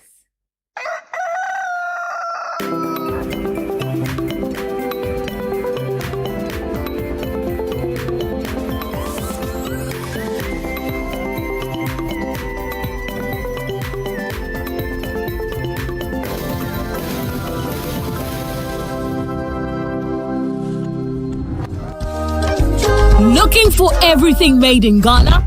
All in one place? Then get ready. The This is Ghana Exhibition 2026 is here. A bold celebration of Ghanaian creativity, innovation, and excellence. From rich traditional crafts to modern cutting-edge solutions, experience the very best of Ghanaian products and services. Explore excellence across key sectors, including automobile, agriculture, education, health, hospitality, fashion, technology, food and beverages, creative arts, beauty, retail, and more. This is the biggest Made in Ghana fair, bringing together SMEs, startups, manufacturers, local creatives, indigenous corporate bodies, entrepreneurs, and innovative businesses all under one roof. Discover brands redefining quality. Connect with industry leaders and innovators. Experience the energy of Ghanaian enterprise and creativity. The date is 29th and 30th of August 2026. The time is 10 a.m. to 5 p.m. daily. Venue, the A4 Sutherland's Children's Park. Call 0205-973-973 or 0558-973-973 to register. Come explore, come connect, come be inspired. Discover the brands redefining Made in Ghana and experience the future of Ghanaian excellence. The This is Ghana Exhibition 2026 is powered by Channel One TV with support from City FM. And it's proudly sponsored by EcoBank and MTN. This is Ghana Exhibition 2026, celebrating Ghana, showcasing excellence.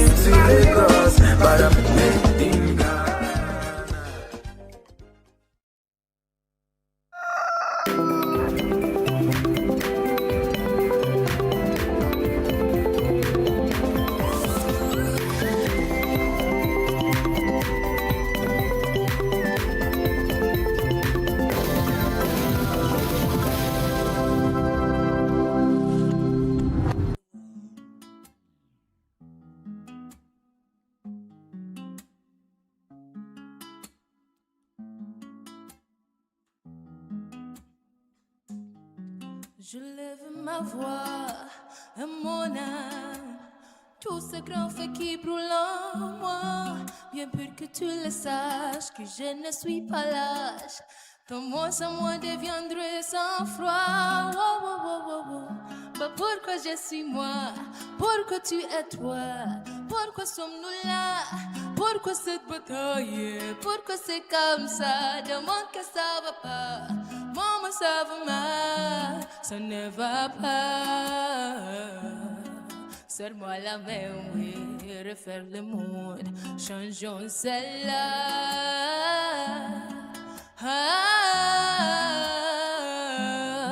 Ça ne va pas. Serre-moi la main, oui, refaire le monde. Changeons celle-là.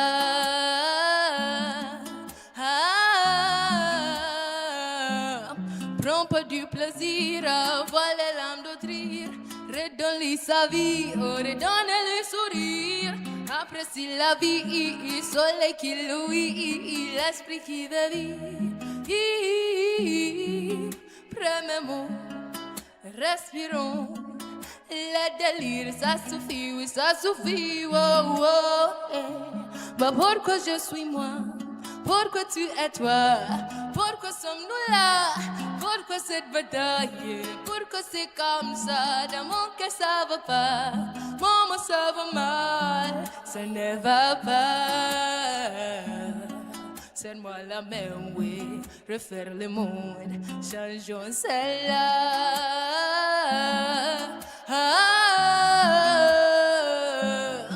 Ça ne va pas.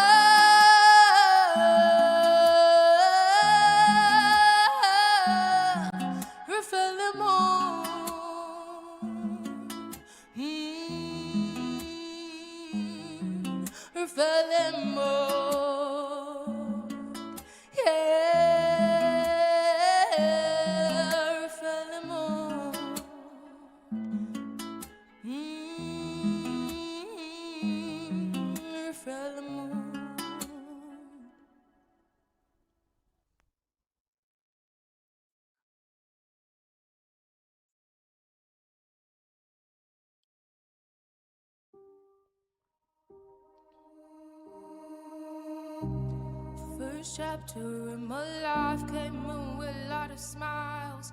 Thought life was rosy, but after a couple of miles, I noticed the hurt, struggles and pains you try to hide from me, mama. It didn't take too long to become a little wiser.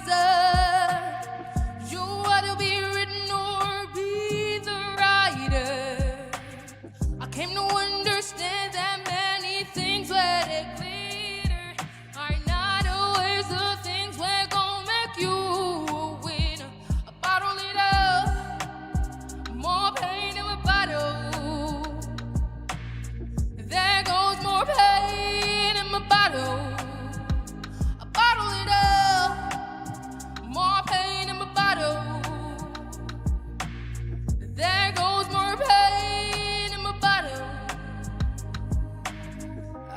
keep going, going on for you. I'll be running on for you.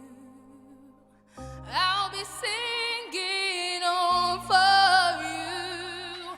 I'll keep winning, winning it all for you. 'Cause I know my soul and my body, from the skies you were watching over me. I'll keep praying to be worthy, holding on to faith and hope, breaking up the pain, breaking up the struggles, holding up the battles, looking like I'm insane. I'm insane. I'm insane. A bottle leader, more pain in my bottle. There goes more pain in my bottle. A bottle it up. More pain in my bottle.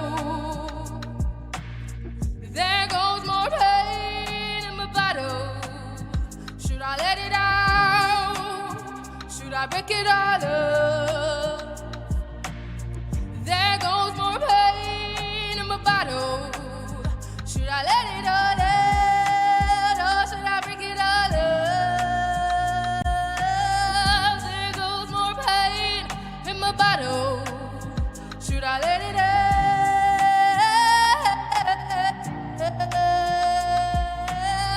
There goes more pain in my bottle. Should I let it out? Should I break it all? There goes more pain in my bottle.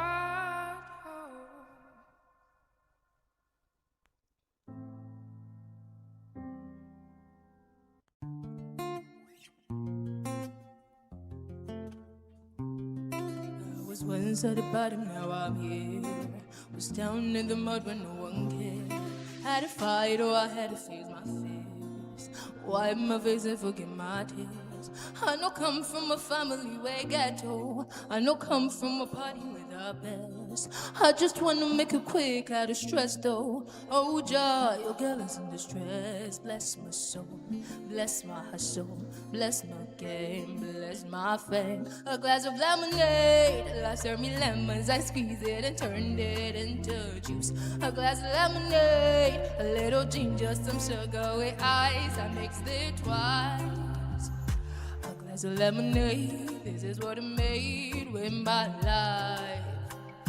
A glass of lemonade, this is what I made with my life. A glass of lemonade, glass of lemonade, glass of lemonade.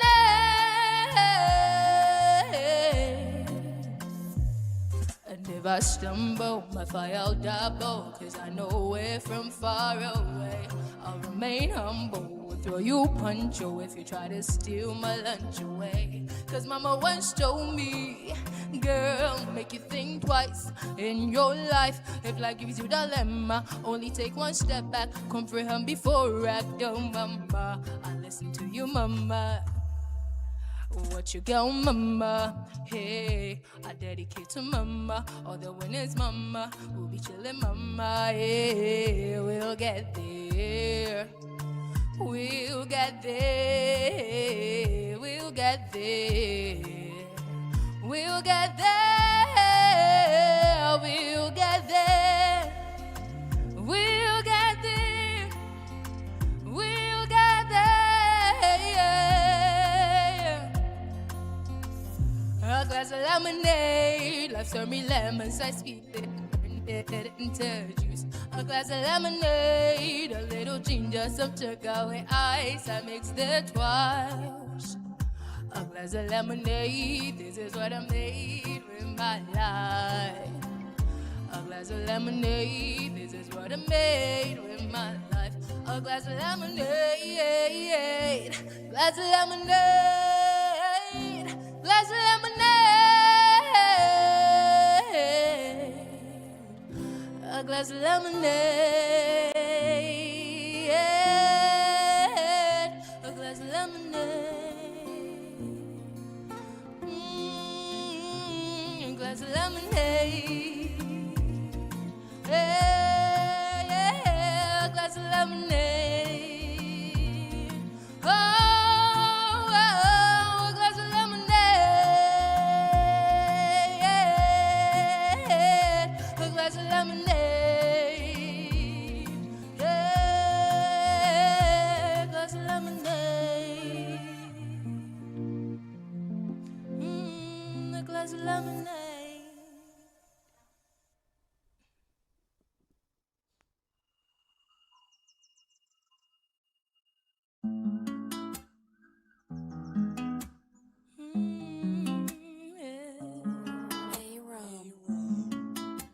Yeah.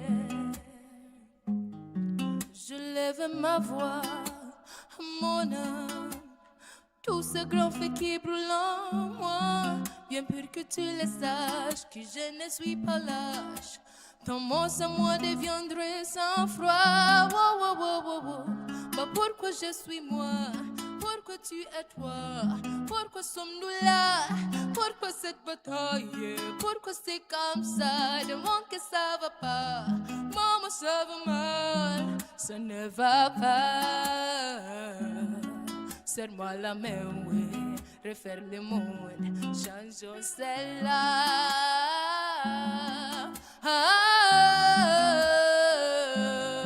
Ça ne va pas. Serre-moi la main, oui. Refaire le monde. Changeons celle-là.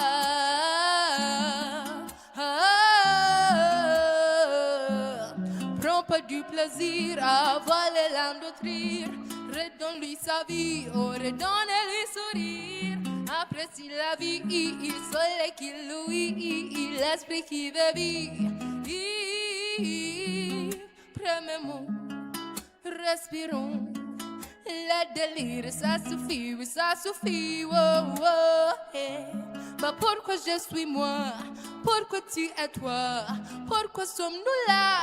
Pourquoi cette bataille? Pourquoi c'est comme ça? Demande que ça va pas. Maman, ça va mal. Ça ne va pas. Serre-moi la main, oui. Refaire le monde. Changeons celle-là.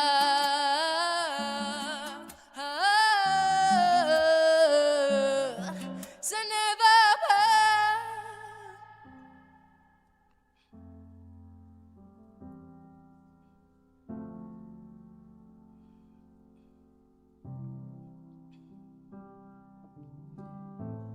Everybody loves the things you do, from the way you walk to the way you move. And everybody here is watching you, 'cause you feel like home. You're like a dream come true. But if by chance you're here alone, can I have a moment before I go? 'Cause I've been by myself all night long, hoping you're someone I used to know. You look like a movie, you sound like a song. My God, this reminds me of where we were young.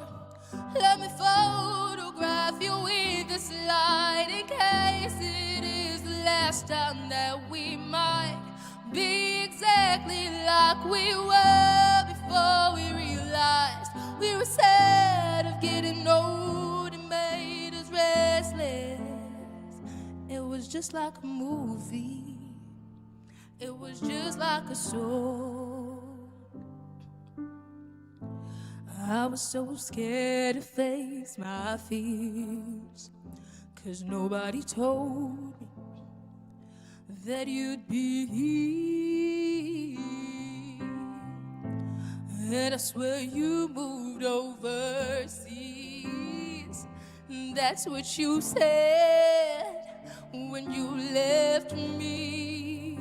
You still look like a movie. You still sound like a song. My God, this reminds me of where we were young. Let me photograph you with this light, in case it is the last time that we might be exactly like we were before we realized we were sad of getting old and made us restless. It was just like a movie.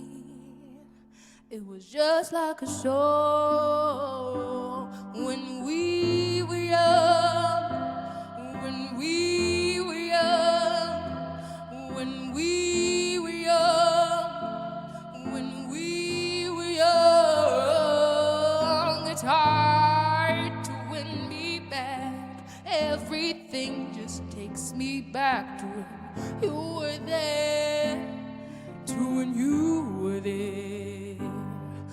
a part of me keeps holding on, just in case it hasn't gone. I guess I still care. Do you still care? It was just like a movie. It was just like a song. My God, this reminds me of where we were young.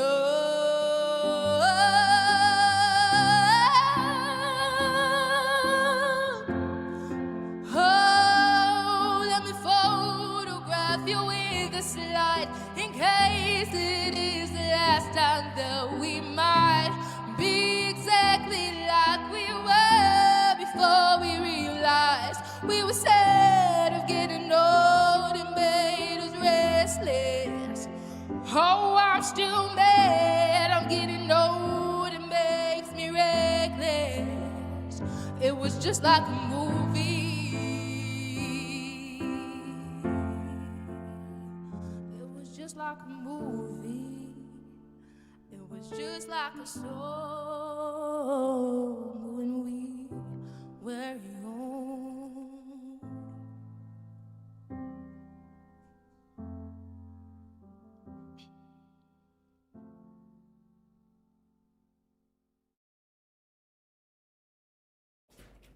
Wow, that was Yava Mills giving us some good music for a beautiful Monday morning. Don't you agree? Yeah, very soothing and serenading. Yeah.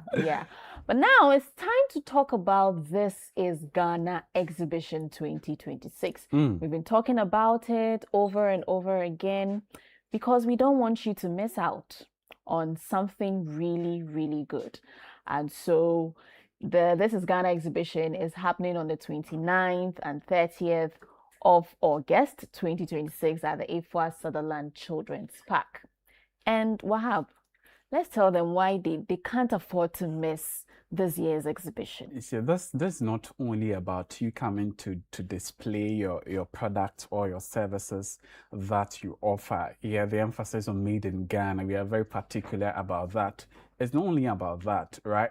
But you also stand a chance to meet a potential business partner, right? Maybe you are up north and you go in, let's say, smoke and all that you produce, access to markets and all that is a challenge. Yes, the reason we have provided this platform. But aside that, aside you coming to display and you have customers come to buy, you can have people here who equally sell them, and you be their wholesaler, right? So they get to buy in bulk from you. All these things are there. We're going to have clinics, right? And insurance people will be there. Business tragedy, we don't know when it will strike all of that. We don't yearn for that. We don't expect that to come. But we must shield ourselves. We must be in position to stand it, even if it comes unexpectedly.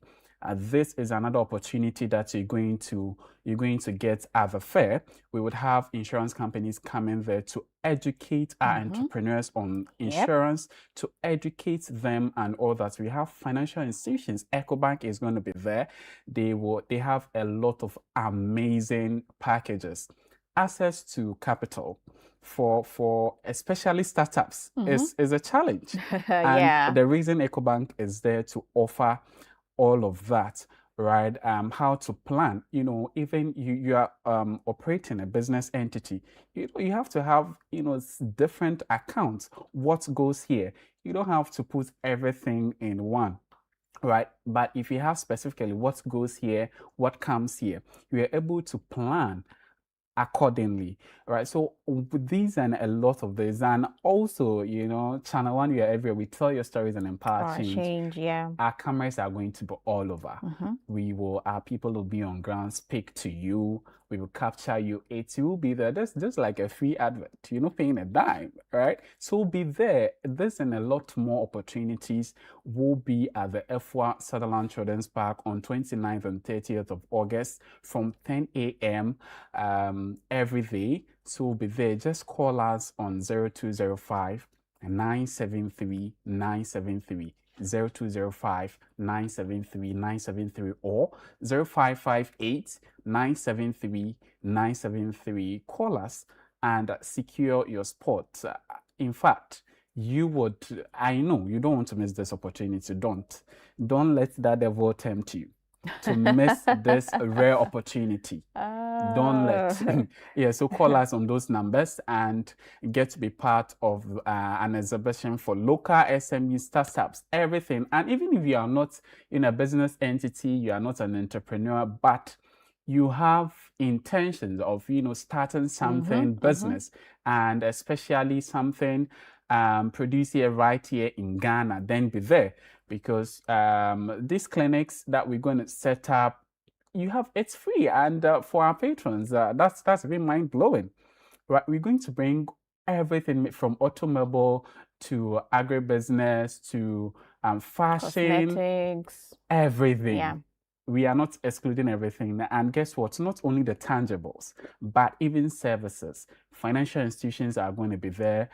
Educational institutions. We're going to have the hospitality also representing, right? So be there. The Efwa Sutherland Children's Park is where you have to be on the 29th and 30th of August, 10 a.m. to 5 p.m. each day. What are you looking forward to grab? Well, someone may ask, so after the exhibition, what next? But it will surprise you that last year, after the exhibition, we spoke to some of the exhibitors who happened to be there to showcase their products.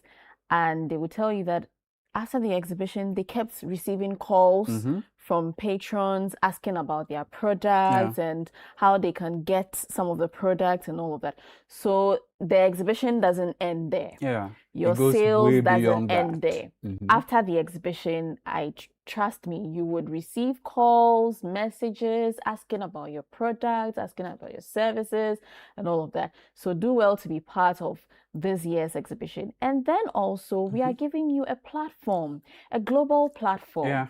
And I always say that when you have a product, you've branded it, it has a nice name, nice packaging, but sometimes you need a platform.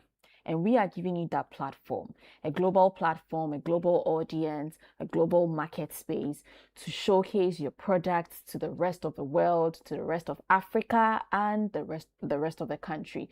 So you have to be part of this year's fair. If you have called, if you have reached out and you haven't made any form of payment yet, then you should do so, because your payment secures your slot to be able to exhibit.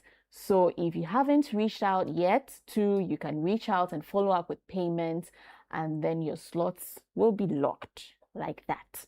So call the number 0205 973 973, 0205 973 973, and all your questions will be answered. Any concerns you have will be dealt with accordingly, and it's happening from 10 a.m. to 5 p.m. each day on the 29th and 30th of August 2026. You cannot afford to miss this year's exhibition. It's going to be bigger. It's going to be better, because trust us, at Channel One TV and City 97.3 FM, we always bring something new to every year's event. I wanted to say massive, but massive is even under. It's an understatement. Because it's Charlie, an understatement. don't miss this. It's an understatement. So do well to be part of this year's exhibition. Thank you so much to our sponsors, EcoBank and MTN, for coming on board this year and supporting us on this year's exhibition. We are most grateful. We'll take a quick breather, and when we come back, we'll delve into the world of sports. There's so much to know about. Looking for everything made in Ghana? All in one place? Then get ready. The This is Ghana Exhibition 2026 is here. A bold celebration of Ghanaian creativity, innovation, and excellence. From rich traditional crafts to modern cutting-edge solutions, experience the very best of Ghanaian products and services. Explore excellence across key sectors, including automobile, agriculture, education, health, hospitality, fashion, technology, food and beverages, creative arts, beauty, retail, and more. This is the biggest Made in Ghana fair, bringing together SMEs, startups, manufacturers, local creators, indigenous corporate bodies, entrepreneurs, and innovative businesses all under one roof. Discover brands redefining quality, connect with industry leaders and innovators, experience the energy of Ghanaian enterprise and creativity. The date is 29th and 30th of August 2026. The time is 10 a.m. to 5 p.m. daily. Venue, the A4 Sutherland's Children's Park. Call 0205 973 973 or 0558 973 973 to register. Come explore, come connect, come be inspired. Discover the brands redefining Made in Ghana and experience the future of Ghanaian excellence. The This is Ghana Exhibition 2026 is powered by Channel One TV with support from City FM. And it's proudly sponsored by EcoBank and MTN. This is Ghana Exhibition 2026, celebrating Ghana, showcasing excellence.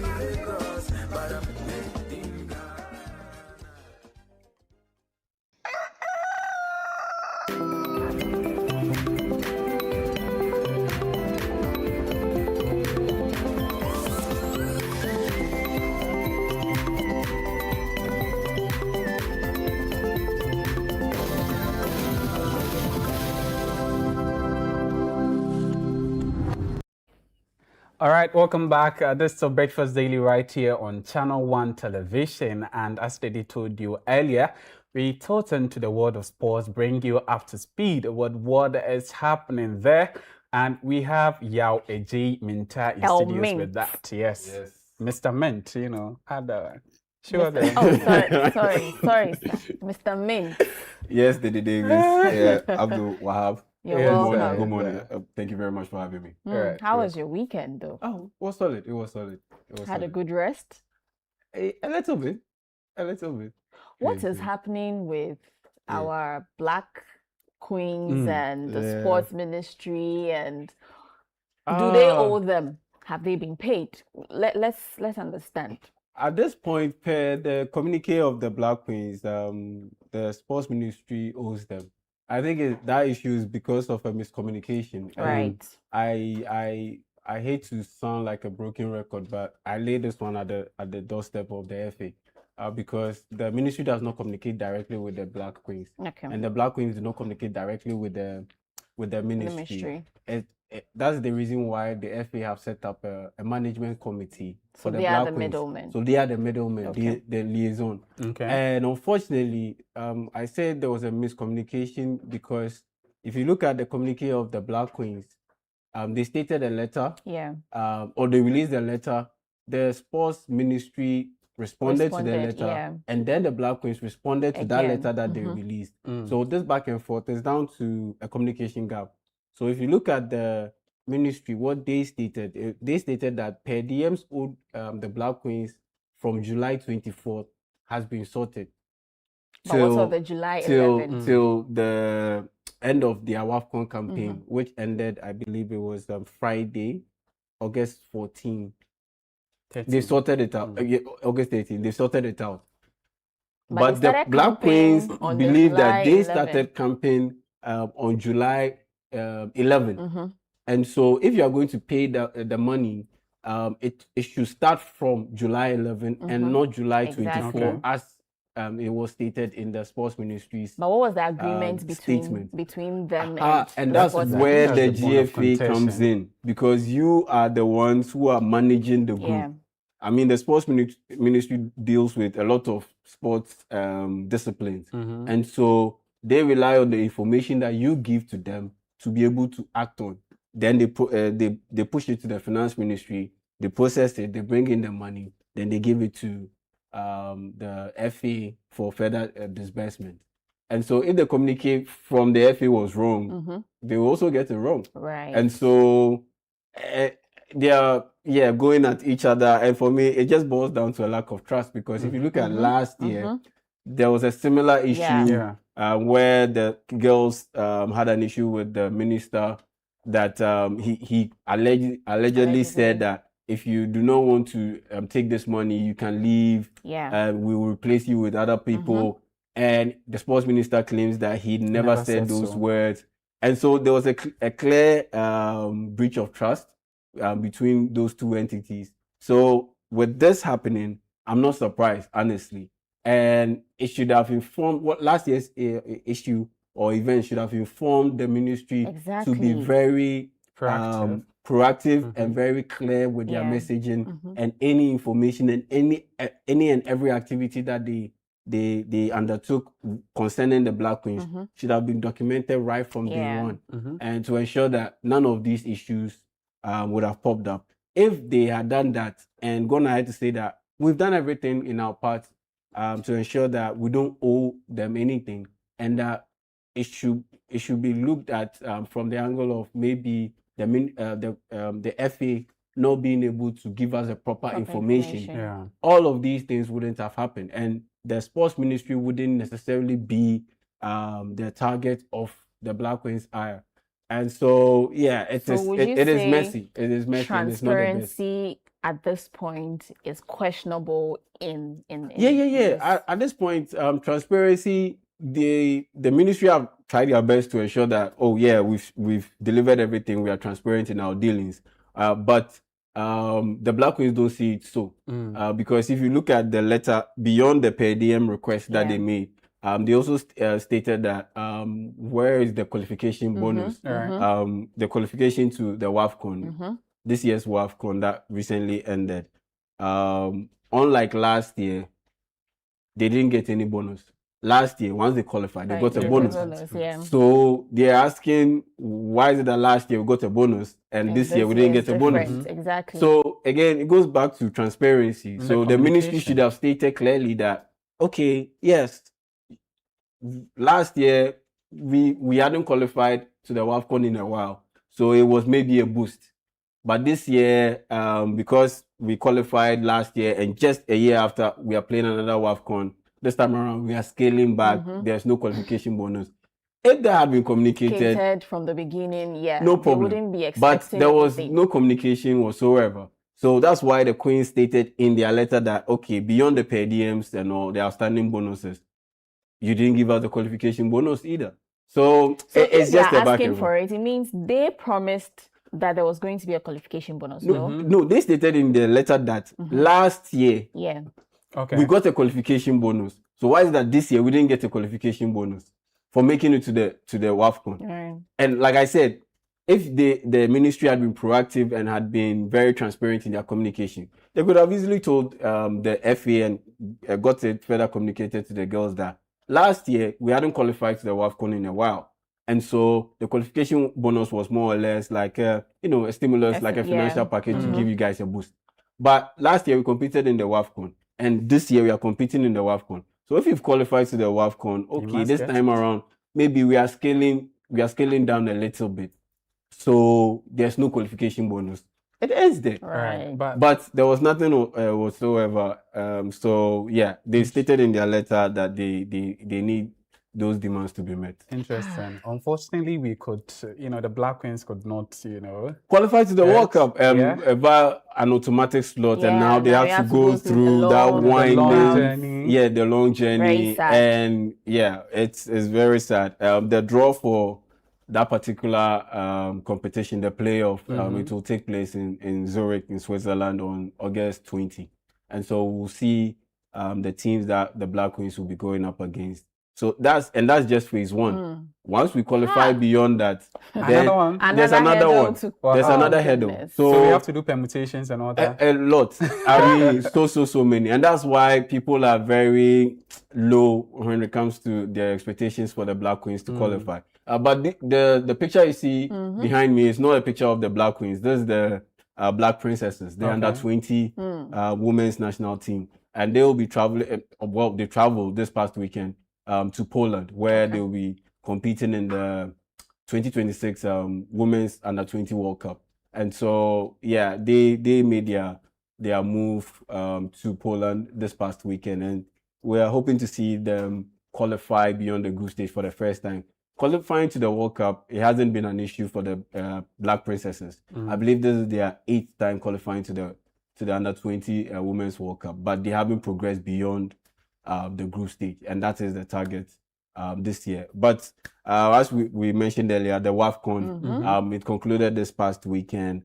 Cameroon ended up winning the tournament for the first time. Yes, Malawi. This is their first time competing in the tournament. They made it all the way to the final. They lost by 3-0 to Cameroon. Algeria ended up finishing 3rd, and Morocco, the host nation, they ended up finishing 4th. And yeah, like I always say, look, once the chance pops up, you have to take advantage. Ghana, we've been 2nd multiple times. We finished 3rd multiple times. We still haven't been able to win it. And Cameroon comes out of nowhere. They end up winning the tournament. Do you think Malawi was a bit, how do I put it? What? They were a bit lax. They were relaxed, yeah. No, I don't think so. I mean, I was expecting them to be a bit complacent and a bit lax in their semi-final matchup, because once they beat Ghana, it sealed their place in the World Cup. So I thought that, this is your first time competing in the WAFCON. You've made it to the semi-final. And in the process, you've qualified to the World Cup for the first time. I thought that their semi-final game would be the one where they will be very relaxed. I mean, I expected them to be suffering from hangover from popping champagne and all of those things for qualifying to the Women's World Cup for the first time. But they were focused. But they were very focused, and they ended up beating Algeria by 3-1. And so I wouldn't pick complacency or they feeling a bit that they've overachieved as the reason. They just got outclassed by a better performing team. And Cameroon, they deserved it. Because if you look at the path that they took, they beat Nigeria, they beat Morocco, the host nation. Yeah, definitely deserved. Wonderful. And that's why it hurts that Ghana couldn't get it done. Because you look at our path, it was on the easier side. It was on the easier side because we avoided Nigeria, we avoided South Africa, we avoided Morocco, and we still couldn't get it done. We still couldn't make it to the semi-final. That for me was a major disappointment. Anyways, better days ahead. Now let's turn our attention to the Community Shield. Yesterday, Arsenal did some magic there. Yeah, Arsenal. They did some magic. Big things. They showed why they are the EPL winners, the defending champions. And for me, it was just a clear case of a settled team going up against a team that is more or less in a mini transition. Because Pep Guardiola has left Manchester City, Enzo Maresca has taken over. Some of the players, even at Manchester City, they are unsettled. Savinho's future is unsettled. He's been linked with the potential move to Tottenham Hotspur. Rodri, after the game, it was reported that Barcelona have agreed a 70 million euro deal with Manchester City for the services of Rodri. So he didn't feature in this game. All of those things were happening.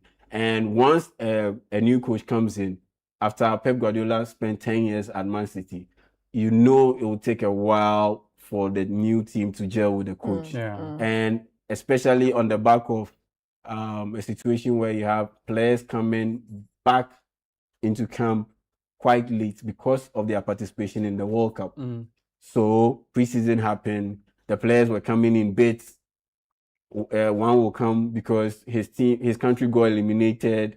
They go for vacation for about 2 weeks. One will come. Then you look at the French team, they will also come. Some of the French players will also come in. The English players will come in a little bit. So it just wasn't the best.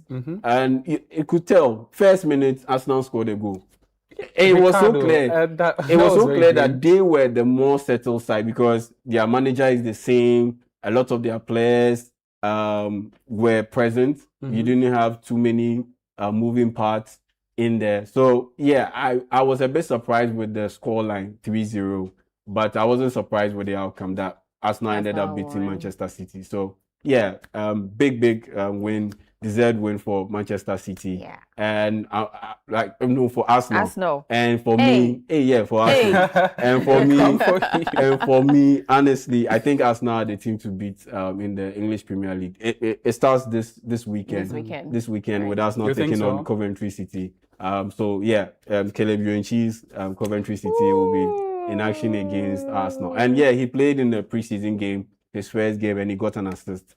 So that's a very impressive start. But it's preseason, so we'll see how things go when the competition starts. Yeah. All right. Thank you, Yao. Thank you so much for bringing us all the scoop in the world of sports. And that brings us to the end of Breakfast Daily on Channel One TV. I am Didi Davis. And I am Wahab Abdulrazak. Thank you very much for watching and have a blissful day. Bye.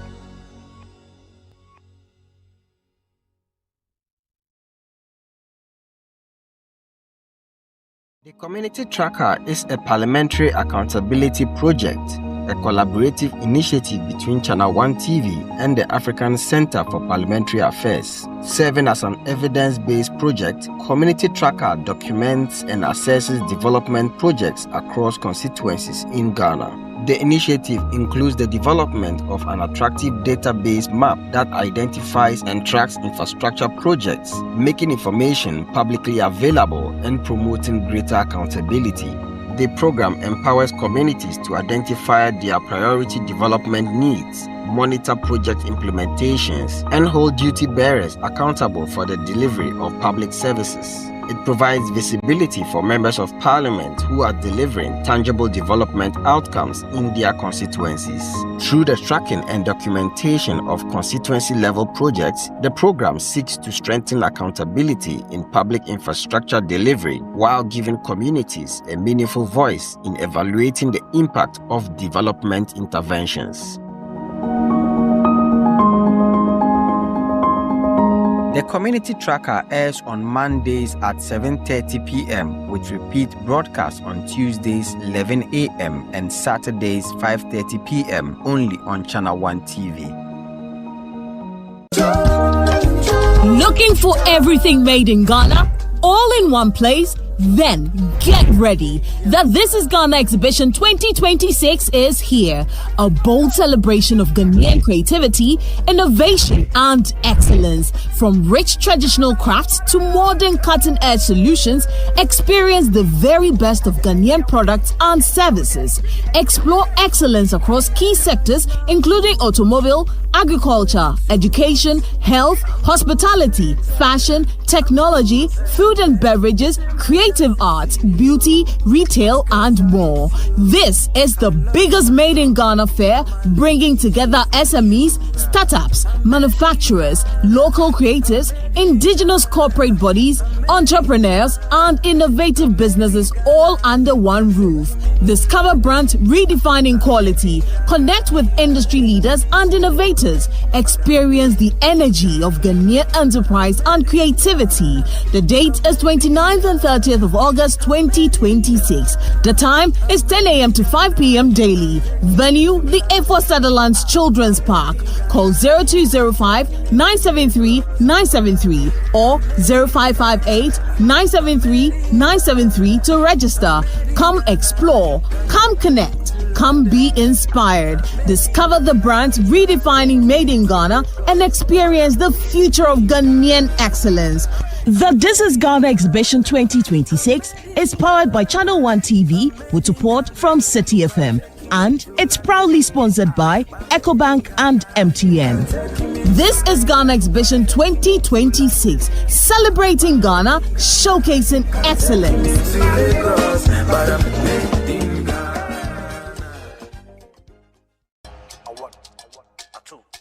Were you at the 2026 edition of the Back to Your Village Food Festival? If not, then join us in reliving the entire festival through the Back to Your Village Food Festival playbacks, from the food to the music and to the cultural displays. We will take you back to your village, be it a Kan, in the south, or in the northern parts of Ghana. Experience it all over again with us this August by catching all the playbacks right here on Channel 1 TV. And if you missed the announcement the last time, make sure you look sharp next time. The 2026 edition of the Back to Your Village Food Festival was sponsored by EcoBank, Gino, Didi Chateau, Munchie Biscuits, Everpark, National Petroleum Authority, and supported by Jibu Water and Trillium Industrial Company Limited. I'm made in Ghana, you can take me to London.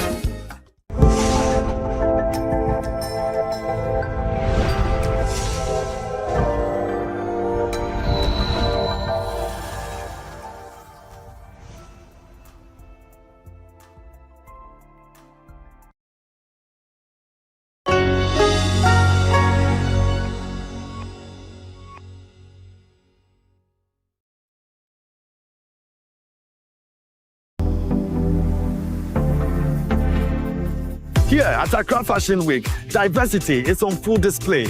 This is where style becomes a powerful expression of identity. But before we hit the carpet, here is what is coming up on today's show. We find out how B-Boy Jr. overcame a childhood affliction to become a star in France's breakdancing scene. We discover how Dinah Ikenga hammers out life's challenges through her art in the Democratic Republic of Congo. And then we see a boundary-breaking fashion show in Malawi with all shades of beautiful. I am KMJ and you're watching Afrimax.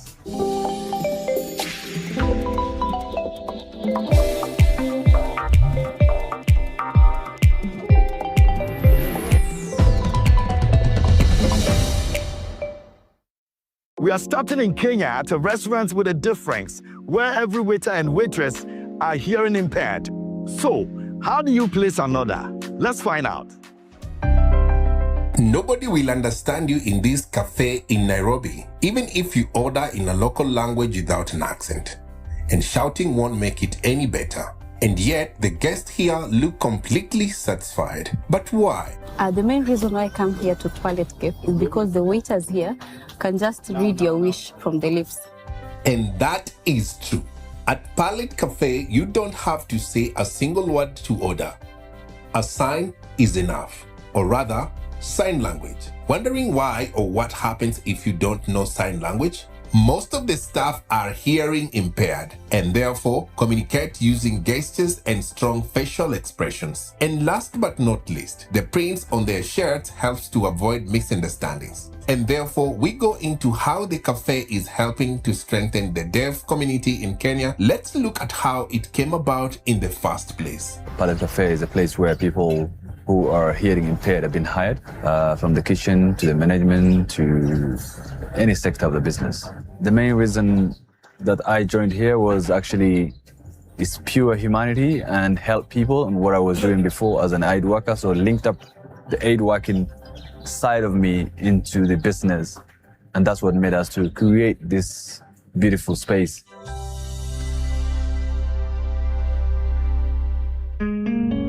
There is an estimation of 1,774,000 deaf and hard of hearing in Kenya who face challenges in healthcare, education, and employment, alongside limited awareness of the Kenyan Sign Language. But how do the staff at the cafe even speak to each other? After all, they have to work together to prepare the food. The guys could not hear, learned about a bit of how to communicate, the guys who can hear also, by giving the sign languages. So all my team also learned their sign languages within these premises.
For the deaf or hearing impaired working in Faisal Cafe, the takeaway is clear: more understanding and a secure income. How can the restaurant also serve as a sign of hope for the community? I've had an awesome experience at Palette Cafe. This is, I'll call it a rare gem in Nairobi, something very significant and something that brings a lot of feedback back to our community. Since he started in 2019, Faisal's business now has 2 active branches with an overall of 30 out of 40 employees who are hearing impaired or deaf. But why did Faisal opt of combining tasty dishes with community impact? Creating jobs for people who are in need was pure humanity. An expansion of Palette Cafe is again pure job creation and employment for people. So all these things is what makes us success. The Palette Cafe is not just about eating your favorite meal, but also about providing a meaningful activity, breaking down barriers and creating opportunities. And don't forget, one sign is enough. Born in the streets and driven by rhythm, breakdancing is more than just a movement. It's a form of defiance and self-expression. And in France, B-Boy Jr. has turned it into a platform for power, even while living with polio. Head-spinning moves and gravity-defying contortions.